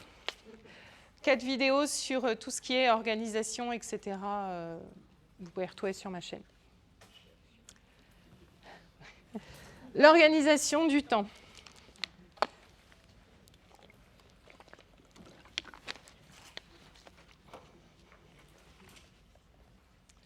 Le timer, le fameux timer, la méthode Pomodoro. Je vous en ai ramené un là. Voilà. On le fait sonner, on s'amuse? Allez, hop, 5 minutes. Donc ça, la méthode Pomodoro, ça a été beaucoup utilisé par les plus grands, les étudiants. Je ne sais pas si vous connaissez le principe. Ça s'appelle méthode Pomodoro parce que ça a été inventé, alors je ne sais plus le nom, c'est un Italien qui a inventé ça, au départ à partir des minuteurs pour les œufs coques, là, tout ça, mais qui ressemblaient à des tomates. Et moi qui n'ai jamais fait d'italien, j'ai cru comprendre que Pomodoro, en italien, ça voulait dire tomate, d'où le nom de la méthode Pomodoro. Et le principe, c'est on travaille un certain temps, on fait une pause, on travaille le même temps, on fait une pause du même temps. La méthode à la base, elle a été faite sur 25 minutes de travail, 5 minutes de pause. Pour les enfants, moi je l'ai utilisée dès l'école primaire, hein, mais voilà, avec des collégiens, on peut être, alors, je pense avec les plus grands, plus 4e, 3e, sur un temps comme ça, 25 minutes, 5 minutes. En 6e, 5e, moi je dirais plus 15 minutes. 15 minutes et 2-3 minutes de pause par exemple. C'est pareil, ça dépend, c'est adapté de l'enfant, enfin du jeune, de la quantité de travail et des jours, des soirs de semaine ou des week-ends. Ça ne va pas être de la même manière. Alors, attention, parce que je le dis encore, 5 minutes de pause, mais je me force à changer mon vocabulaire parce que quand je dis ça aux jeunes, après je dis mais attention, pendant les 5 minutes de pause, on ne prend pas son téléphone. Ah ben alors, ce n'est pas une vraie pause. Donc je dis, donc depuis, je me force, et vous voyez, j'ai encore oublié, c'est 5 minutes de temps mort. J'ai appelé ça comme ça. Je dis, dans un match, quand ils font un temps mort, ils ne sont pas partis dans les vestiaires sur leur téléphone. Ils sont là, ils attendent, et voilà. Toujours, vous voyez, l'idée de trouver des images qui leur parlent, bien que celle-là, elle ne parle pas à tout le monde. On avait dit aussi, il y avait un autre mot, mais je ne sais plus ce que c'était. Donc, c'est des temps comme ça. Et c'est pareil, je vais vous mettre des vidéos que j'ai faites là-dessus, parce que je me suis rendu compte ça mettait beaucoup de pression, ça, parce qu'il y en a qui considèrent qu'il faut que tout soit fait dans le quart d'heure ou dans les 20 minutes. Non, c'est je travaille pendant 20 minutes. Et si ce n'est pas fini, je reprends après. Et quand vous leur dites ça, en fait, tu travailles, par exemple, 15 minutes et tu fais 3 minutes de pause, tu travailles 15 minutes, tu fais 3 minutes de pause, tant que ce n'est pas fini, tu continues. Vous voyez, tout à l'heure, on disait l'exigence, la bienveillance. Là, ils vont se mettre un petit coup de boost, quoi. On va avoir moins de pommeaux, on appelle ça à force les pommeaux, moins de pommeaux si on est efficace au sein de ces 20 minutes, enfin de ces 15 ou 20 minutes. Et on sait que ça ne dure pas une éternité. Parce que ce que vous disiez, madame, je pense que souvent, alors ils ont beaucoup de devoirs, ça je l'entends complètement, mais il y a aussi des fois où le temps n'est pas forcément vraiment productif. Donc les outils, cette méthode, c'est des choses qui vont leur permettre d'être productifs et d'en voir le bout, de voir le bout du tunnel, quoi. Ils ne se disent pas, je vais y passer toute la soirée. Est-ce que c'est clair pour la méthode Pomodoro? Autre chose, le planeur. Est-ce que vous avez entendu parler de planeur? Ce n'est pas pour planer. Là, c'est le programme. Donc, on parlait, ça rejoint à Mademoiselle qui parlait d'organisation et Madame. Le planeur, c'est vraiment d'avoir une vue d'ensemble sur la semaine, et même demain, quand je vais voir les parents des plus grands, On est même au-delà de la semaine quand on est dans la préparation du brevet. Mais en tout cas, nous, 6e, 5e, c'est sur la semaine de se dire, ça c'était 3e, c'était préparation de brevet, c'est de se dire, qu'est-ce que j'ai comme cours, demain, après-demain, etc. Qu'est-ce qui est le plus urgent? Vous voyez, je vous disais, une maman qui m'a envoyé un message ce matin, elle me dit, on a déjà... Enfin, je viens de commencer l'accompagnement, donc forcément, quand je vous parlais des 10 pages de physique, là, on ne peut pas tout remettre en route comme ça, mais elle a compris, elle me disait, on a fait les flashcards de, je ne sais plus, français, et puis on les a appris, on a fait ça, appris celle de SVT, par contre la physique c'est vendredi, donc pour l'instant on a juste fait les flashcards, mais vous voyez, on a vraiment une anticipation sur la semaine, et de s'en mettre des bouts comme ça tous les jours. Et ce qui fait que c'est ce que disait mademoiselle, faire les flashcards, faire les cartes mentales, on peut le faire un jour où on a moins d'heures de cours, ou le week-end, ou le mercredi. Et là, c'est pareil, toutes les familles que j'ai accompagnées, il n'y en a pas une qui fonctionne pareil. J'avais un jeune que j'aidais en 6e, le mercredi et le samedi, c'était le sport et la musique. Et lui, il était OK pour tout faire le mardi soir et le vendredi soir. Chacun, pour préparer tous ces outils. Et après, même en revenant du sport, même en allant au sport, même dans la voiture, on prend son petit paquet de flashcards, on peut utiliser les 10 minutes pour réviser comme ça. Mais c'est d'avoir vraiment cette vue d'ensemble pour organiser. Toujours pareil, j'ai pas d'Action, mais c'est aussi chez Action, celui-là. Il n'est pas cher du tout, ce planeur. Et vous avez le mode informatique sur Trello. Je ne sais pas si vous connaissez l'application Trello. Qui est, moi je trouve très bien pour les jeunes, très bien fait, très visuel. Et ça, c'était un jeune que j'avais en visio, et on a fait son planning de révision pendant les vacances. Donc au départ, on a mis la liste de tout ce qui était à faire, et après, on l'a disposé dans les différentes journées. Les couleurs, c'est les matières. Les checks, c'est quand il l'a fait, et les étoiles, je ne me rappelle plus, je crois que c'est là où il avait besoin d'aide, ou je ne sais plus, ou le plus urgent. Encore un autre outil, mais voilà, on n'utilise pas tout, c'est à choisir. Est-ce que ça répond, madame, à vos questions sur l'organisation? Et donc, ça, c'est pareil. Au début, je ne vous ai pas mis, j'aurais pu mettre le témoignage d'un jeune que j'ai aidé, parce que et qui m'avait envoyé un message, qui témoignait, parce que j'ai organisé justement un atelier pour mettre tout ça en place, et qui me dit, la routine et le planeur, au début, c'est chiant, merci de ta franchise. Il dit, mais après, quand on a compris, c'est vachement mieux, merci aussi du langage, parce que on travaille moins. En fait, au début, on a l'impression que c'est une montagne insurmontable, comme tout, je dis, voilà. Je vous assure que moi aussi, le jour où j'ai appris à faire des vidéos YouTube, j'ai cru que j'en verrais jamais le bout. Mais voilà, petit à petit, ça vient, et on y arrive, et on se dit même, tiens, si j'essayais de faire quelque chose de nouveau, si j'essayais, voilà encore un autre outil. Et donc ça, c'est ça l'idée, c'est leur sauter pas dessus demain en disant flashcard, carte mentale, planeur, machin, là, parce qu'alors là, on va dire plus jamais tu vas à une conférence. C'est voilà. Des priorités, il faut prioriser. C'est vraiment ça l'idée. Mais l'idée, c'est d'avoir une vue d'ensemble. Dès la 6e, ça me semble important. Autopromo, une petite vidéo. Donc sur le timer, ces deux-là, et sur le planeur en bas. Est-ce qu'il y a des questions sur l'organisation ?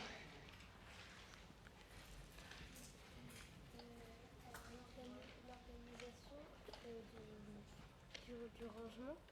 Alors, ça, je sais que ça ne fait pas partie par rapport à tous les jeunes. Moi, ma passion, c'est la décoration et le rangement. Alors, ma chambre, elle est bien rangée, c'est moi qui range la maison. Moi, je sais pas si c'est un stress à ranger. C'est l'inverse. Et quelle est ta question alors, c'est ? Et en fait, est-ce que dans le bureau, moi, c'est ce que je fais, mettre une boîte à tout.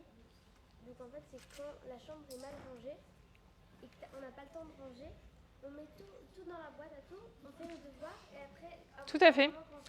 On la ressort, et là, on va ranger tout. Je l'ai dit tout à l'heure, mais j'ai peut-être été un peu vite, mais c'est exactement ce que j'ai dit. Si le bureau, j'ai dit on ne négocie pas le bureau clair. Donc bravo, tu vas pouvoir venir faire la conférence à ma place pour la partie organisation, tu as l'air au top. Donc effectivement, on enlève tout. Et autre chose importante aussi, essayer, ça je ne l'ai pas montré de séparer l'endroit devoir et l'endroit plaisir, au moins dans le rangement.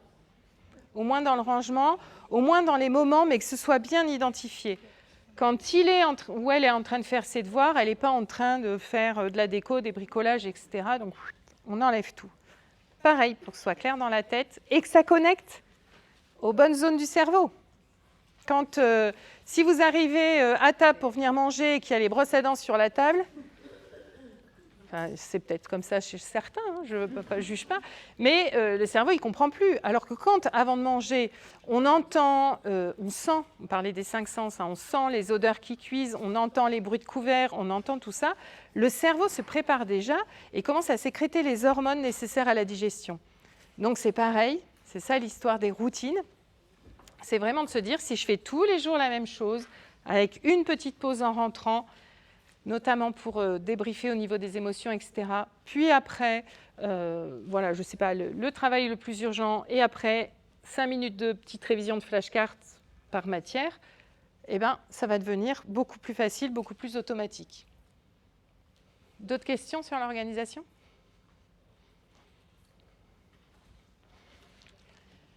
Alors, les émotions. Donc, je vous ai parlé de la roue des émotions. Ça, on voit aussi beaucoup d'outils. Je ne sais pas si vous avez déjà vu, utilisé. Enfin, celle-là, elle est vendue dans le commerce, mais on en trouve à imprimer sur Internet. Comme disait monsieur, comme on disait, c'est vraiment important d'avoir ce sas. On va pouvoir tout déposer avant de se mettre au devoir. Et en même temps, ne tombons pas dans l'extrême inverse où, et alors ça, c'était moi complètement, on est tout le temps en train de poser des questions à ses enfants. Et comment ça va? Et qu'est-ce que ça fait? Et machin. Moi, à la fin, tellement qu'ils me répondaient, je disais, ça a été aujourd'hui. Oui, rien de spécial. D'accord. Bon. Bon. Donc, je pense que j'étais un petit peu trop inquisitrice, on va dire. Mais voilà, pour vous dire, laissez sortir. On va voir qu'il y a d'autres moyens. Il y a aussi tout ce qui est, on en a parlé, corporel, aller faire de l'exercice physique. La respiration aussi, la cohérence cardiaque, je ne sais pas si vous connaissez. Là, c'est pareil, j'ai oublié le livre. Il y a un livre qui s'appelle Cohérence Kid, qui est vraiment très, très bien, qui présente des petits exercices de respiration, notamment un. On fait mine d'avoir une bougie dans les mains. On la tient comme ça et on va faire bouger la flamme de la bougie en soufflant sans l'éteindre. Donc, quand je fais faire, j'en dis bien les pieds au sol, les épaules relâchées. Si on veut, on ferme les yeux et on souffle. Vous pouvez essayer, hein, si vous voulez. Vous allez voir, ça, tout de suite, ça détend. On le fait comme ça 3 fois de suite. Et ça, c'est des petites choses toutes simples et qui peuvent avoir aussi en cours quand ils stressent, quoi. C'est assez facile à utiliser. Donc, le livre, c'est Cohérence Kid et les exercices de cohérence cardiaque.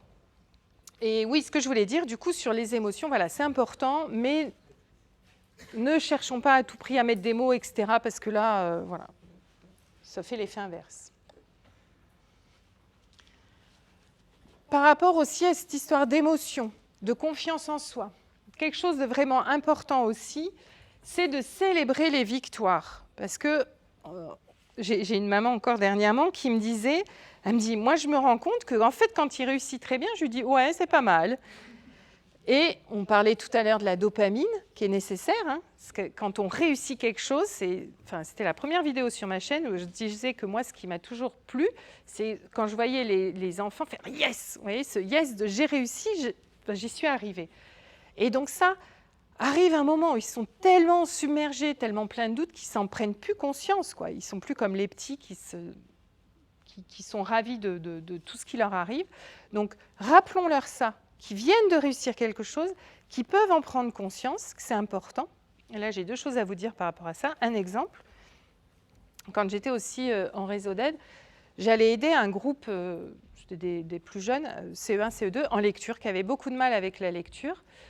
Et du coup, j'avais, entre des écoles, mis un petit concours pour se stimuler, lire un livre, lire un petit album jusqu'au bout et s'envoyer des questions, etc. C'était un petit défi lecture. Et l'enfant, il n'y arrivait pas, puis il arrive au bout de son livre et puis il me dit « Tiens, ça y est, j'ai fini ». Et je lui dis « Mais tu te rends compte que tu as fini de lire un livre ?» C'était voilà, un petit album, mais pour la première fois, tu as lu un livre. Et là, d'un seul coup, quoi, c'était jour-nuit, quoi. il m'a regardé, et là, je vous assure, j'ai vu le chemin des hormones dans sa tête, quoi. Ah, yes! Et du coup, qu'est-ce qui s'est passé? C'est que 2 mois après, quand on a augmenté un peu la difficulté et qu'il a eu du mal à lire ce qu'il était en train de lire, je lui dis, mais rappelle-toi comment tu t'es senti le jour où tu as fini de lire l'album en question. Je ne sais plus comment il s'appelait. Oui, c'est vrai. Et là, hop, il s'y est remis, ça lui a donné le courage de s'y remettre. Donc c'est ça qui va faire que ça donne le courage d'avancer. Et l'autre chose par rapport à ça aussi, alors ça c'est pareil, c'était une révélation pour moi quand on m'a appris ça en stage, c'est que mes enfants, je leur disais toujours « super, je suis fière de toi ». Et on m'a dit « mais quand on dit ça, on les entretient dans cette dépendance de faire les choses pour nous ». Et après, on se trouve avec des jeunes qui disent, qui trouvent que leurs parents leur mettent la pression, qui ont toujours peur des décevoir et des choses comme ça. Donc, petite phrase aussi, qui ne mange pas de pain, qui n'est pas compliqué à mettre en place, il faut juste y penser, c'est au lieu de dire « je suis fière de toi », c'est de leur dire « tu peux être fière de toi ». Toujours pareil, le miroir, pour les aider à se rendre compte que voilà, ils ont franchi une étape. Est-ce que ça vous parle, ça? Autre chose aussi importante, et c'est pareil, là je suis tombée, mais les 2 pieds dedans, enfin jusqu'au cou, quoi. Chaque fois qu'il leur arrivait quelque chose, c'était « mais c'est pas grave, mais t'inquiète pas, tu vas y arriver, tu vas t'en sortir ». Quand on y pense, nous, quand on nous dit ça, si quelqu'un était venu tout à l'heure en me disant « mais t'inquiète pas, c'est pas grave, l'ordinateur marche pas », je dis « je sais que c'est pas grave, mais ça m'énerve ». Vous voyez, c'est ça, ça sert à rien de leur dire ça, ils ont juste l'impression qu'on les comprend pas, ou alors que on n'est pas connecté avec eux, vous voyez, et ils se sentent, enfin, ça les apaise pas, ça fait l'effet inverse en fait. Donc ça, c'est le côté plus communication non violente, donc on ne va pas détailler non plus là-dedans, mais l'idée, c'est vraiment de les laisser parler. La meilleure façon, c'est de les laisser parler et de reformuler, pour faire très schématique, les laisser parler et reformuler ce qu'ils disent pour leur permettre de parler à autre chose, de passer à autre chose. Tout à l'heure, quand je vous disais un petit sas avant de se mettre à faire les devoirs, c'est ça, quoi. Ok, il vous raconte son truc, il paraît super grave, vous dites, mais vraiment, c'est vraiment de l'abruti. Bah, ok. On se donne, pareil, par contre, un cadre. Donc, on se dit, ok, tu as eu ce problème-là, on se donne 5 minutes, 10 minutes, enfin, voilà. Mais quand c'est fini, après, on s'y met. Parce que, de toute façon, les devoirs, il faut les faire. Vous voyez, c'est mettre le cadre, mais permettre de faire redescendre la pression. Et la relaxation, cohérence cardiaque, je vous en ai parlé. Excusez-moi. Oui. Quand il y a un échec, on dit quoi? On fait quoi? Quand il y a un échec... Alors, merci pour la question. Quand il y a un échec, il y a 2 choses importantes. C'est déjà ce que ça nous fait à nous en tant que parents. Parce que ça, voilà. C'est pour ça qu'on dit que c'est toujours plus facile d'aider un enfant qui n'est pas le sien, parce qu'on n'a pas le même impact. Et encore que, quand on est enseignant, on voit qu'on se sent quand même jugé quand la classe n'y arrive pas, ne réussit pas bien aux évaluations nationales, etc. Mais l'idée, c'est vraiment ça, c'est déjà de se dire, c'est pour ça que j'avais fait une vidéo en disant, alors maintenant c'est différent parce que c'est plus les relevés de notes, vous avez École Directe ou je ne sais quoi sur les téléphones tout de suite, c'est de prendre du temps quand vous regardez ça, pas le regarder avec vos enfants déjà, et de vous dire, waouh, là il a eu une mauvaise note, qu'est-ce que ça me fait, quoi? Déjà à soi, pour pouvoir soit redescendre avant d'aller le voir. Est-ce que je suis en colère? Il se moque de moi, il m'a dit qu'il a travaillé alors qu'il n'a pas travaillé. Est-ce que je suis super déçue parce qu'on y a passé tout le week-end? Enfin, vous voyez, déjà se connecter à soi. Et après, une fois, alors c'est jamais retombé, je ne sais pas si un jour, quand on est parent, ça retombe complètement, ces attentes qu'on a avec ses enfants. Voilà. Mais après, quand c'est suffisamment retombé pour aller le voir, d'aller le voir en lui disant « Ouais, moi j'ai vu ta note, je suis déçue, mais j'imagine que toi aussi. » Et là, c'est là qu'il va vous parler, vous dire, et vous allez l'écouter et le laisser parler, quoi, qu'il se sente vraiment entendu par rapport à ça. Dans un premier temps, et après, quand vous sentez que il a vraiment tout dit, là, comme quand on lève la soupape sur la cocotte minute, qu'il n'y a plus rien qui sort, de se dire, bon, est-ce qu'on réfléchit ensemble à qu'est-ce qu'on fait la prochaine fois pour pas que ça recommence, quoi. C'est ce que je vous disais au début. Vous êtes coach, vous êtes allié, donc on réfléchit ensemble, qu'est-ce qu'on va faire pour pas que ça recommence. Mais dans un deuxième temps. Voilà. Et l'autre chose aussi, et ça c'est pareil, moi, l'erreur que je faisais souvent, c'est quand on regarde les bulletins, par exemple. Alors, ça c'est bien, ça c'est bien, ça c'est bien, mais ça tu pourrais faire mieux, ça tu pourrais faire mieux, ça tu pourrais faire mieux. Mon fils, 10 ans après, il me dit, mais t'étais jamais contente, maman. Je dis, mais non, mais non. J'étais à 80% contente et 20% de trucs qui n'allaient pas. Il me dit, ouais, ben, moi je me rappelle que des 20%.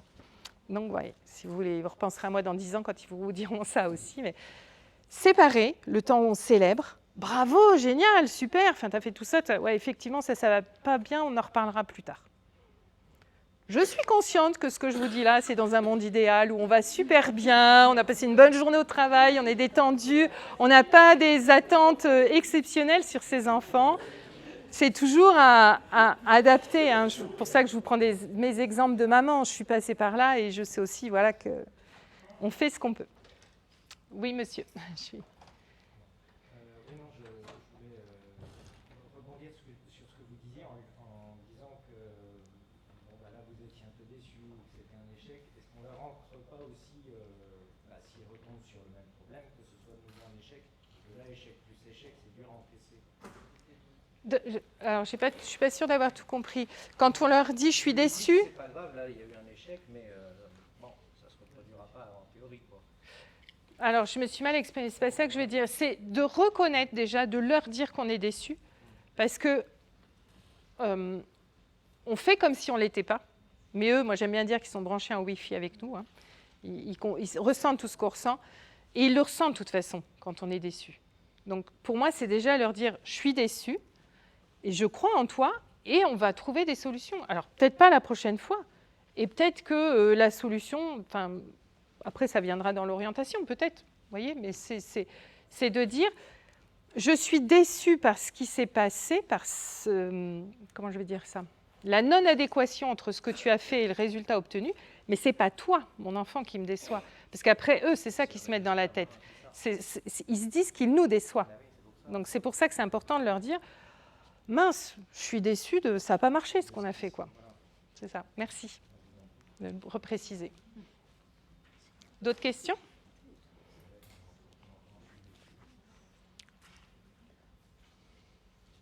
Le dialogue, on en a parlé pas mal. Juste ici, moi, quand j'ai vu cette image, je me revoyais avec mes enfants. Voilà. La fameuse leçon de morale. Maman, tu nous fais toujours des leçons de morale. Vous voyez, c'est ce que disait un peu monsieur, c'était de dire, bon alors, ok, ça n'a pas marché, donc qu'est-ce qu'on peut faire ? Mais est-ce que tu es sûr que tu avais révisé correctement ? Et ça plombe plutôt qu'autre chose, quoi.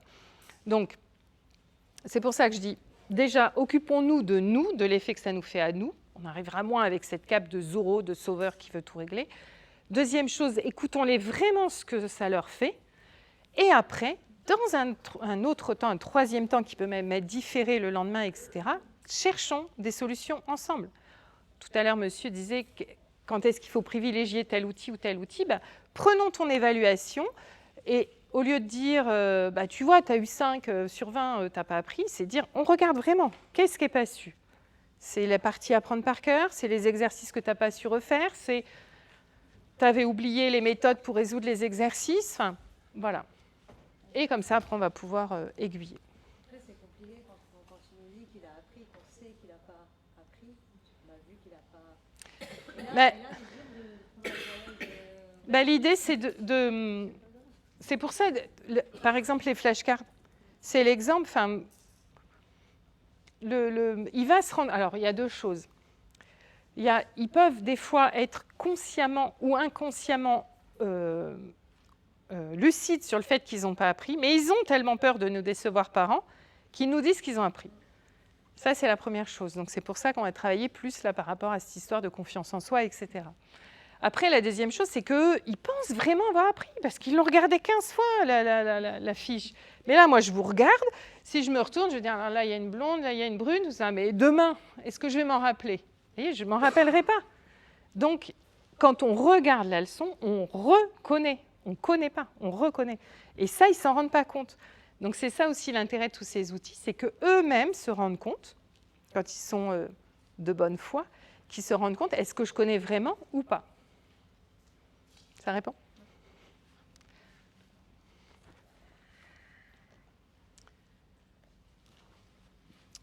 Tout ça, je vous l'ai à peu près dit, hein, je pense. Sans question intrusive, vous repenserez à moi. Voilà, éviter les face-à-face. Là, l'image qu'on a vue avant, enfin voilà, allez, viens, dans le salon, on va discuter. Ben non, je peux pas. Là, ils vous disent souvent, ben non, je peux pas, j'ai mes devoirs à faire. Hein. Ça, ils savent. Ça, c'est voilà. Donc, préférez les moments. Par exemple, moi, ce qui fonctionnait beaucoup, c'était en voiture, parce qu'en voiture, on est côte à côte. Enfin, au-delà de 10 ans, ils sont devant. Quand vous êtes seul avec eux. Qu'est-ce qu'il y a? J'ai pas entendu ce qu'elle a.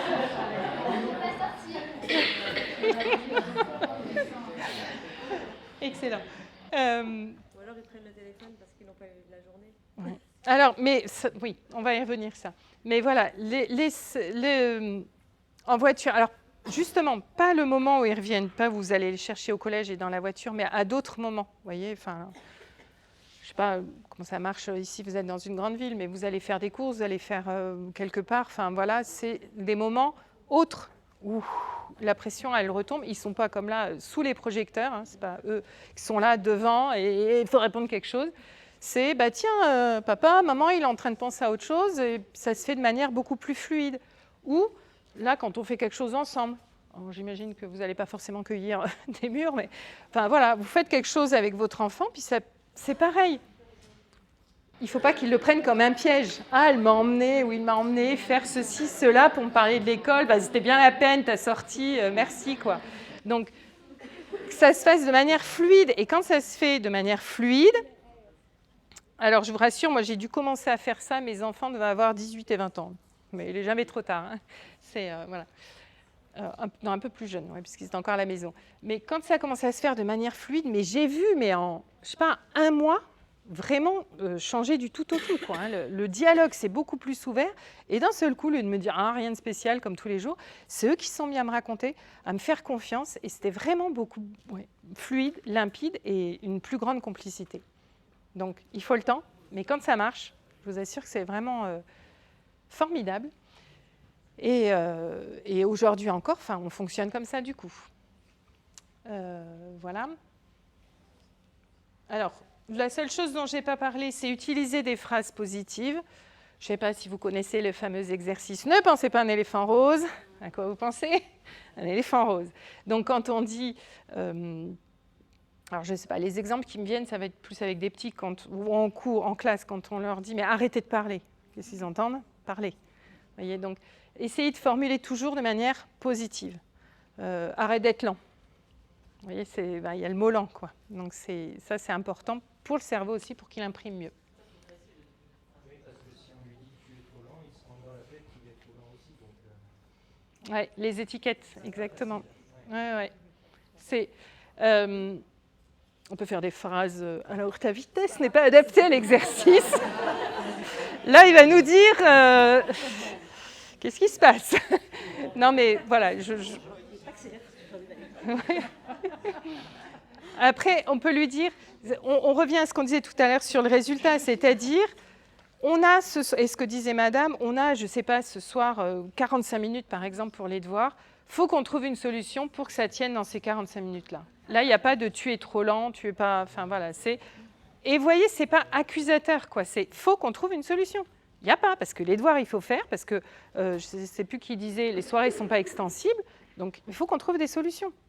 Donc peut-être qu'il faudra faire certains outils, peut-être qu'il faudra en faire aucun, parce que ça fera perdre trop de temps, mais voilà, c'est d'aborder avec cette... j'aurais pu mettre une loupe de Sherlock Holmes, quoi. Vous voyez, c'est de voir qu'est-ce qui va fonctionner. Et vous m'avez dit quelque chose, et dit que je reviendrai, et j'ai oublié. Je ne sais plus. Ça va me revenir tout à l'heure, non? Vous ne vous rappelez plus? Non, je crois que c'était pas vous. Je ne sais plus.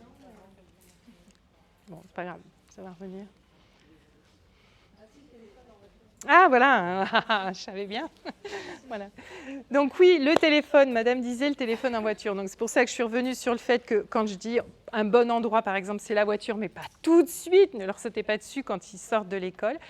Quand ils sortent du collège, c'est leur temps à eux. Ils ont besoin de ce temps-là.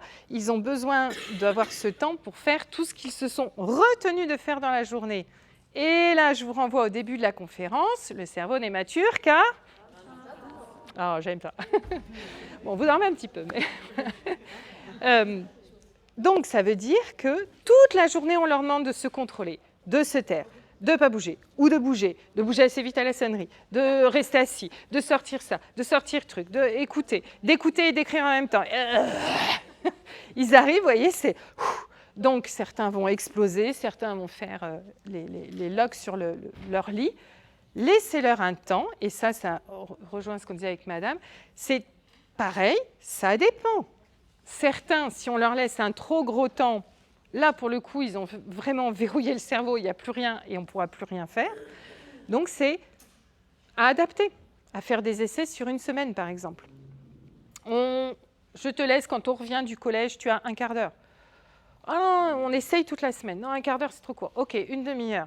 Et la troisième semaine, 1 heure. Non, 1 heure, c'est trop long, tu n'arrives plus à te remettre. Donc, ce qui était bien, c'était une demi-heure. Et on se met d'accord sur une demi-heure. Mais on ajuste comme ça, on teste. Mais rappelez-vous ça, qu'on leur en demande énormément. C'est quand ils rentrent. Et par rapport à tout ce qu'ils ont contrôlé, et aussi par rapport à toutes ces frustrations qu'ils ont eues avec leur téléphone, leur doudou, le doudou des ados, le téléphone. Donc là, laissons-leur retrouver leur doudou, si possible, comme je vous l'ai dit, après les devoirs, mais parfois, ce n'est pas possible ou pas possible. Le jeune dont je vous ai montré le bureau magnifiquement rangé, là, il était hyper accro aux écrans. Donc, quand on a commencé le coaching, ce n'était pas possible. Il avait un temps d'écran avant de se mettre à ses devoirs. Et petit à petit, après, il s'est rendu compte que non, et que le jour où il n'avait pas ce temps d'écran, ça fonctionnait mieux. Donc, de lui-même, il a accepté de l'enlever, on va dire comme ça. Voilà. De le mettre à plus tard. Voilà. Alors, oui, j'étais un peu vite, pardon. Oui.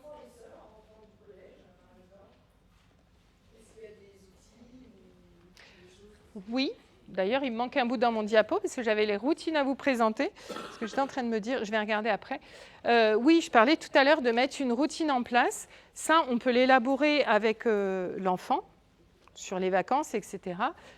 C'est toujours pareil. Après, si on laisse seul, j'imagine qu'on le considère assez responsable pour se gérer.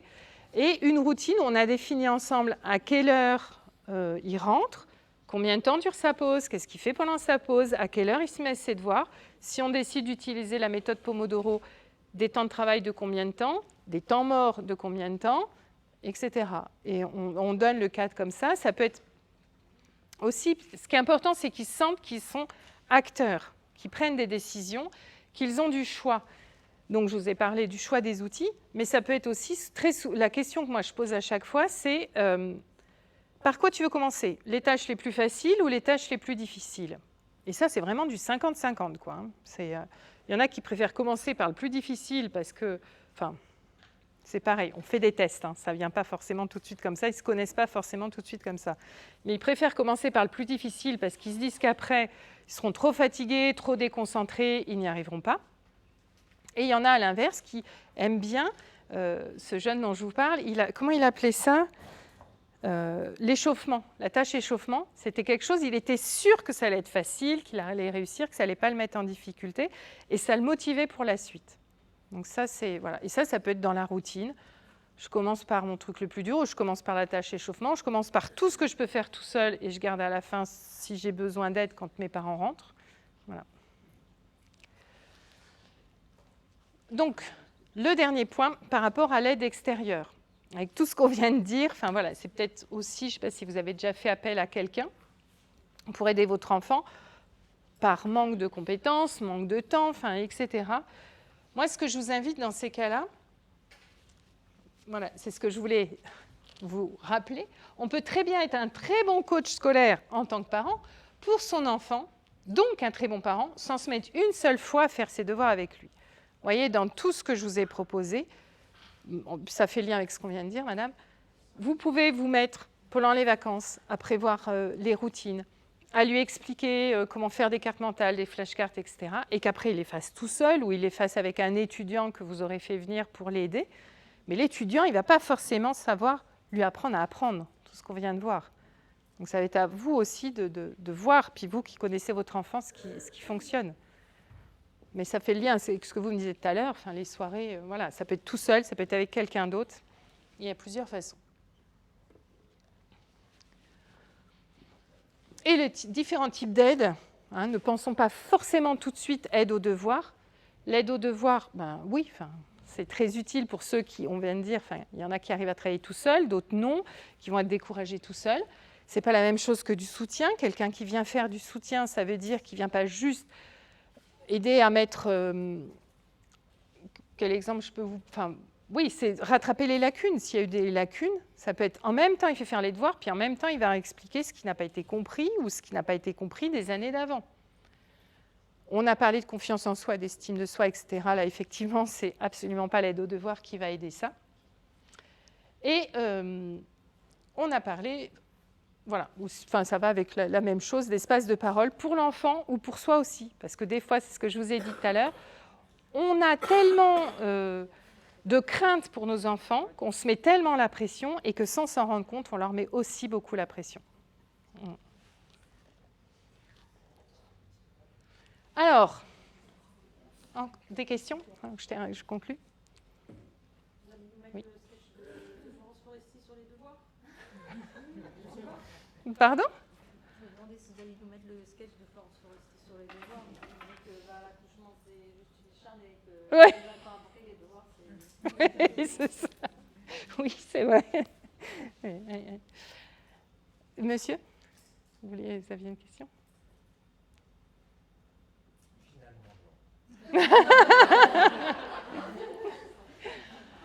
Donc voilà, pour rejoindre ce que disait Madame, quand on a son enfant, quand on décide d'avoir un enfant, effectivement, on se dit je vais l'emmener jusqu'à l'âge adulte.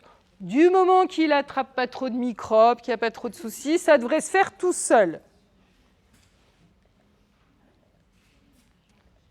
La réalité, c'est que ça ressemble plus à ça, quoi. Voilà. Il y a des sacrées embûches à éviter, des trous dans lesquels pas tomber, l'échelle, hein, c'est vraiment ces outils à construire pour s'adapter à chaque situation.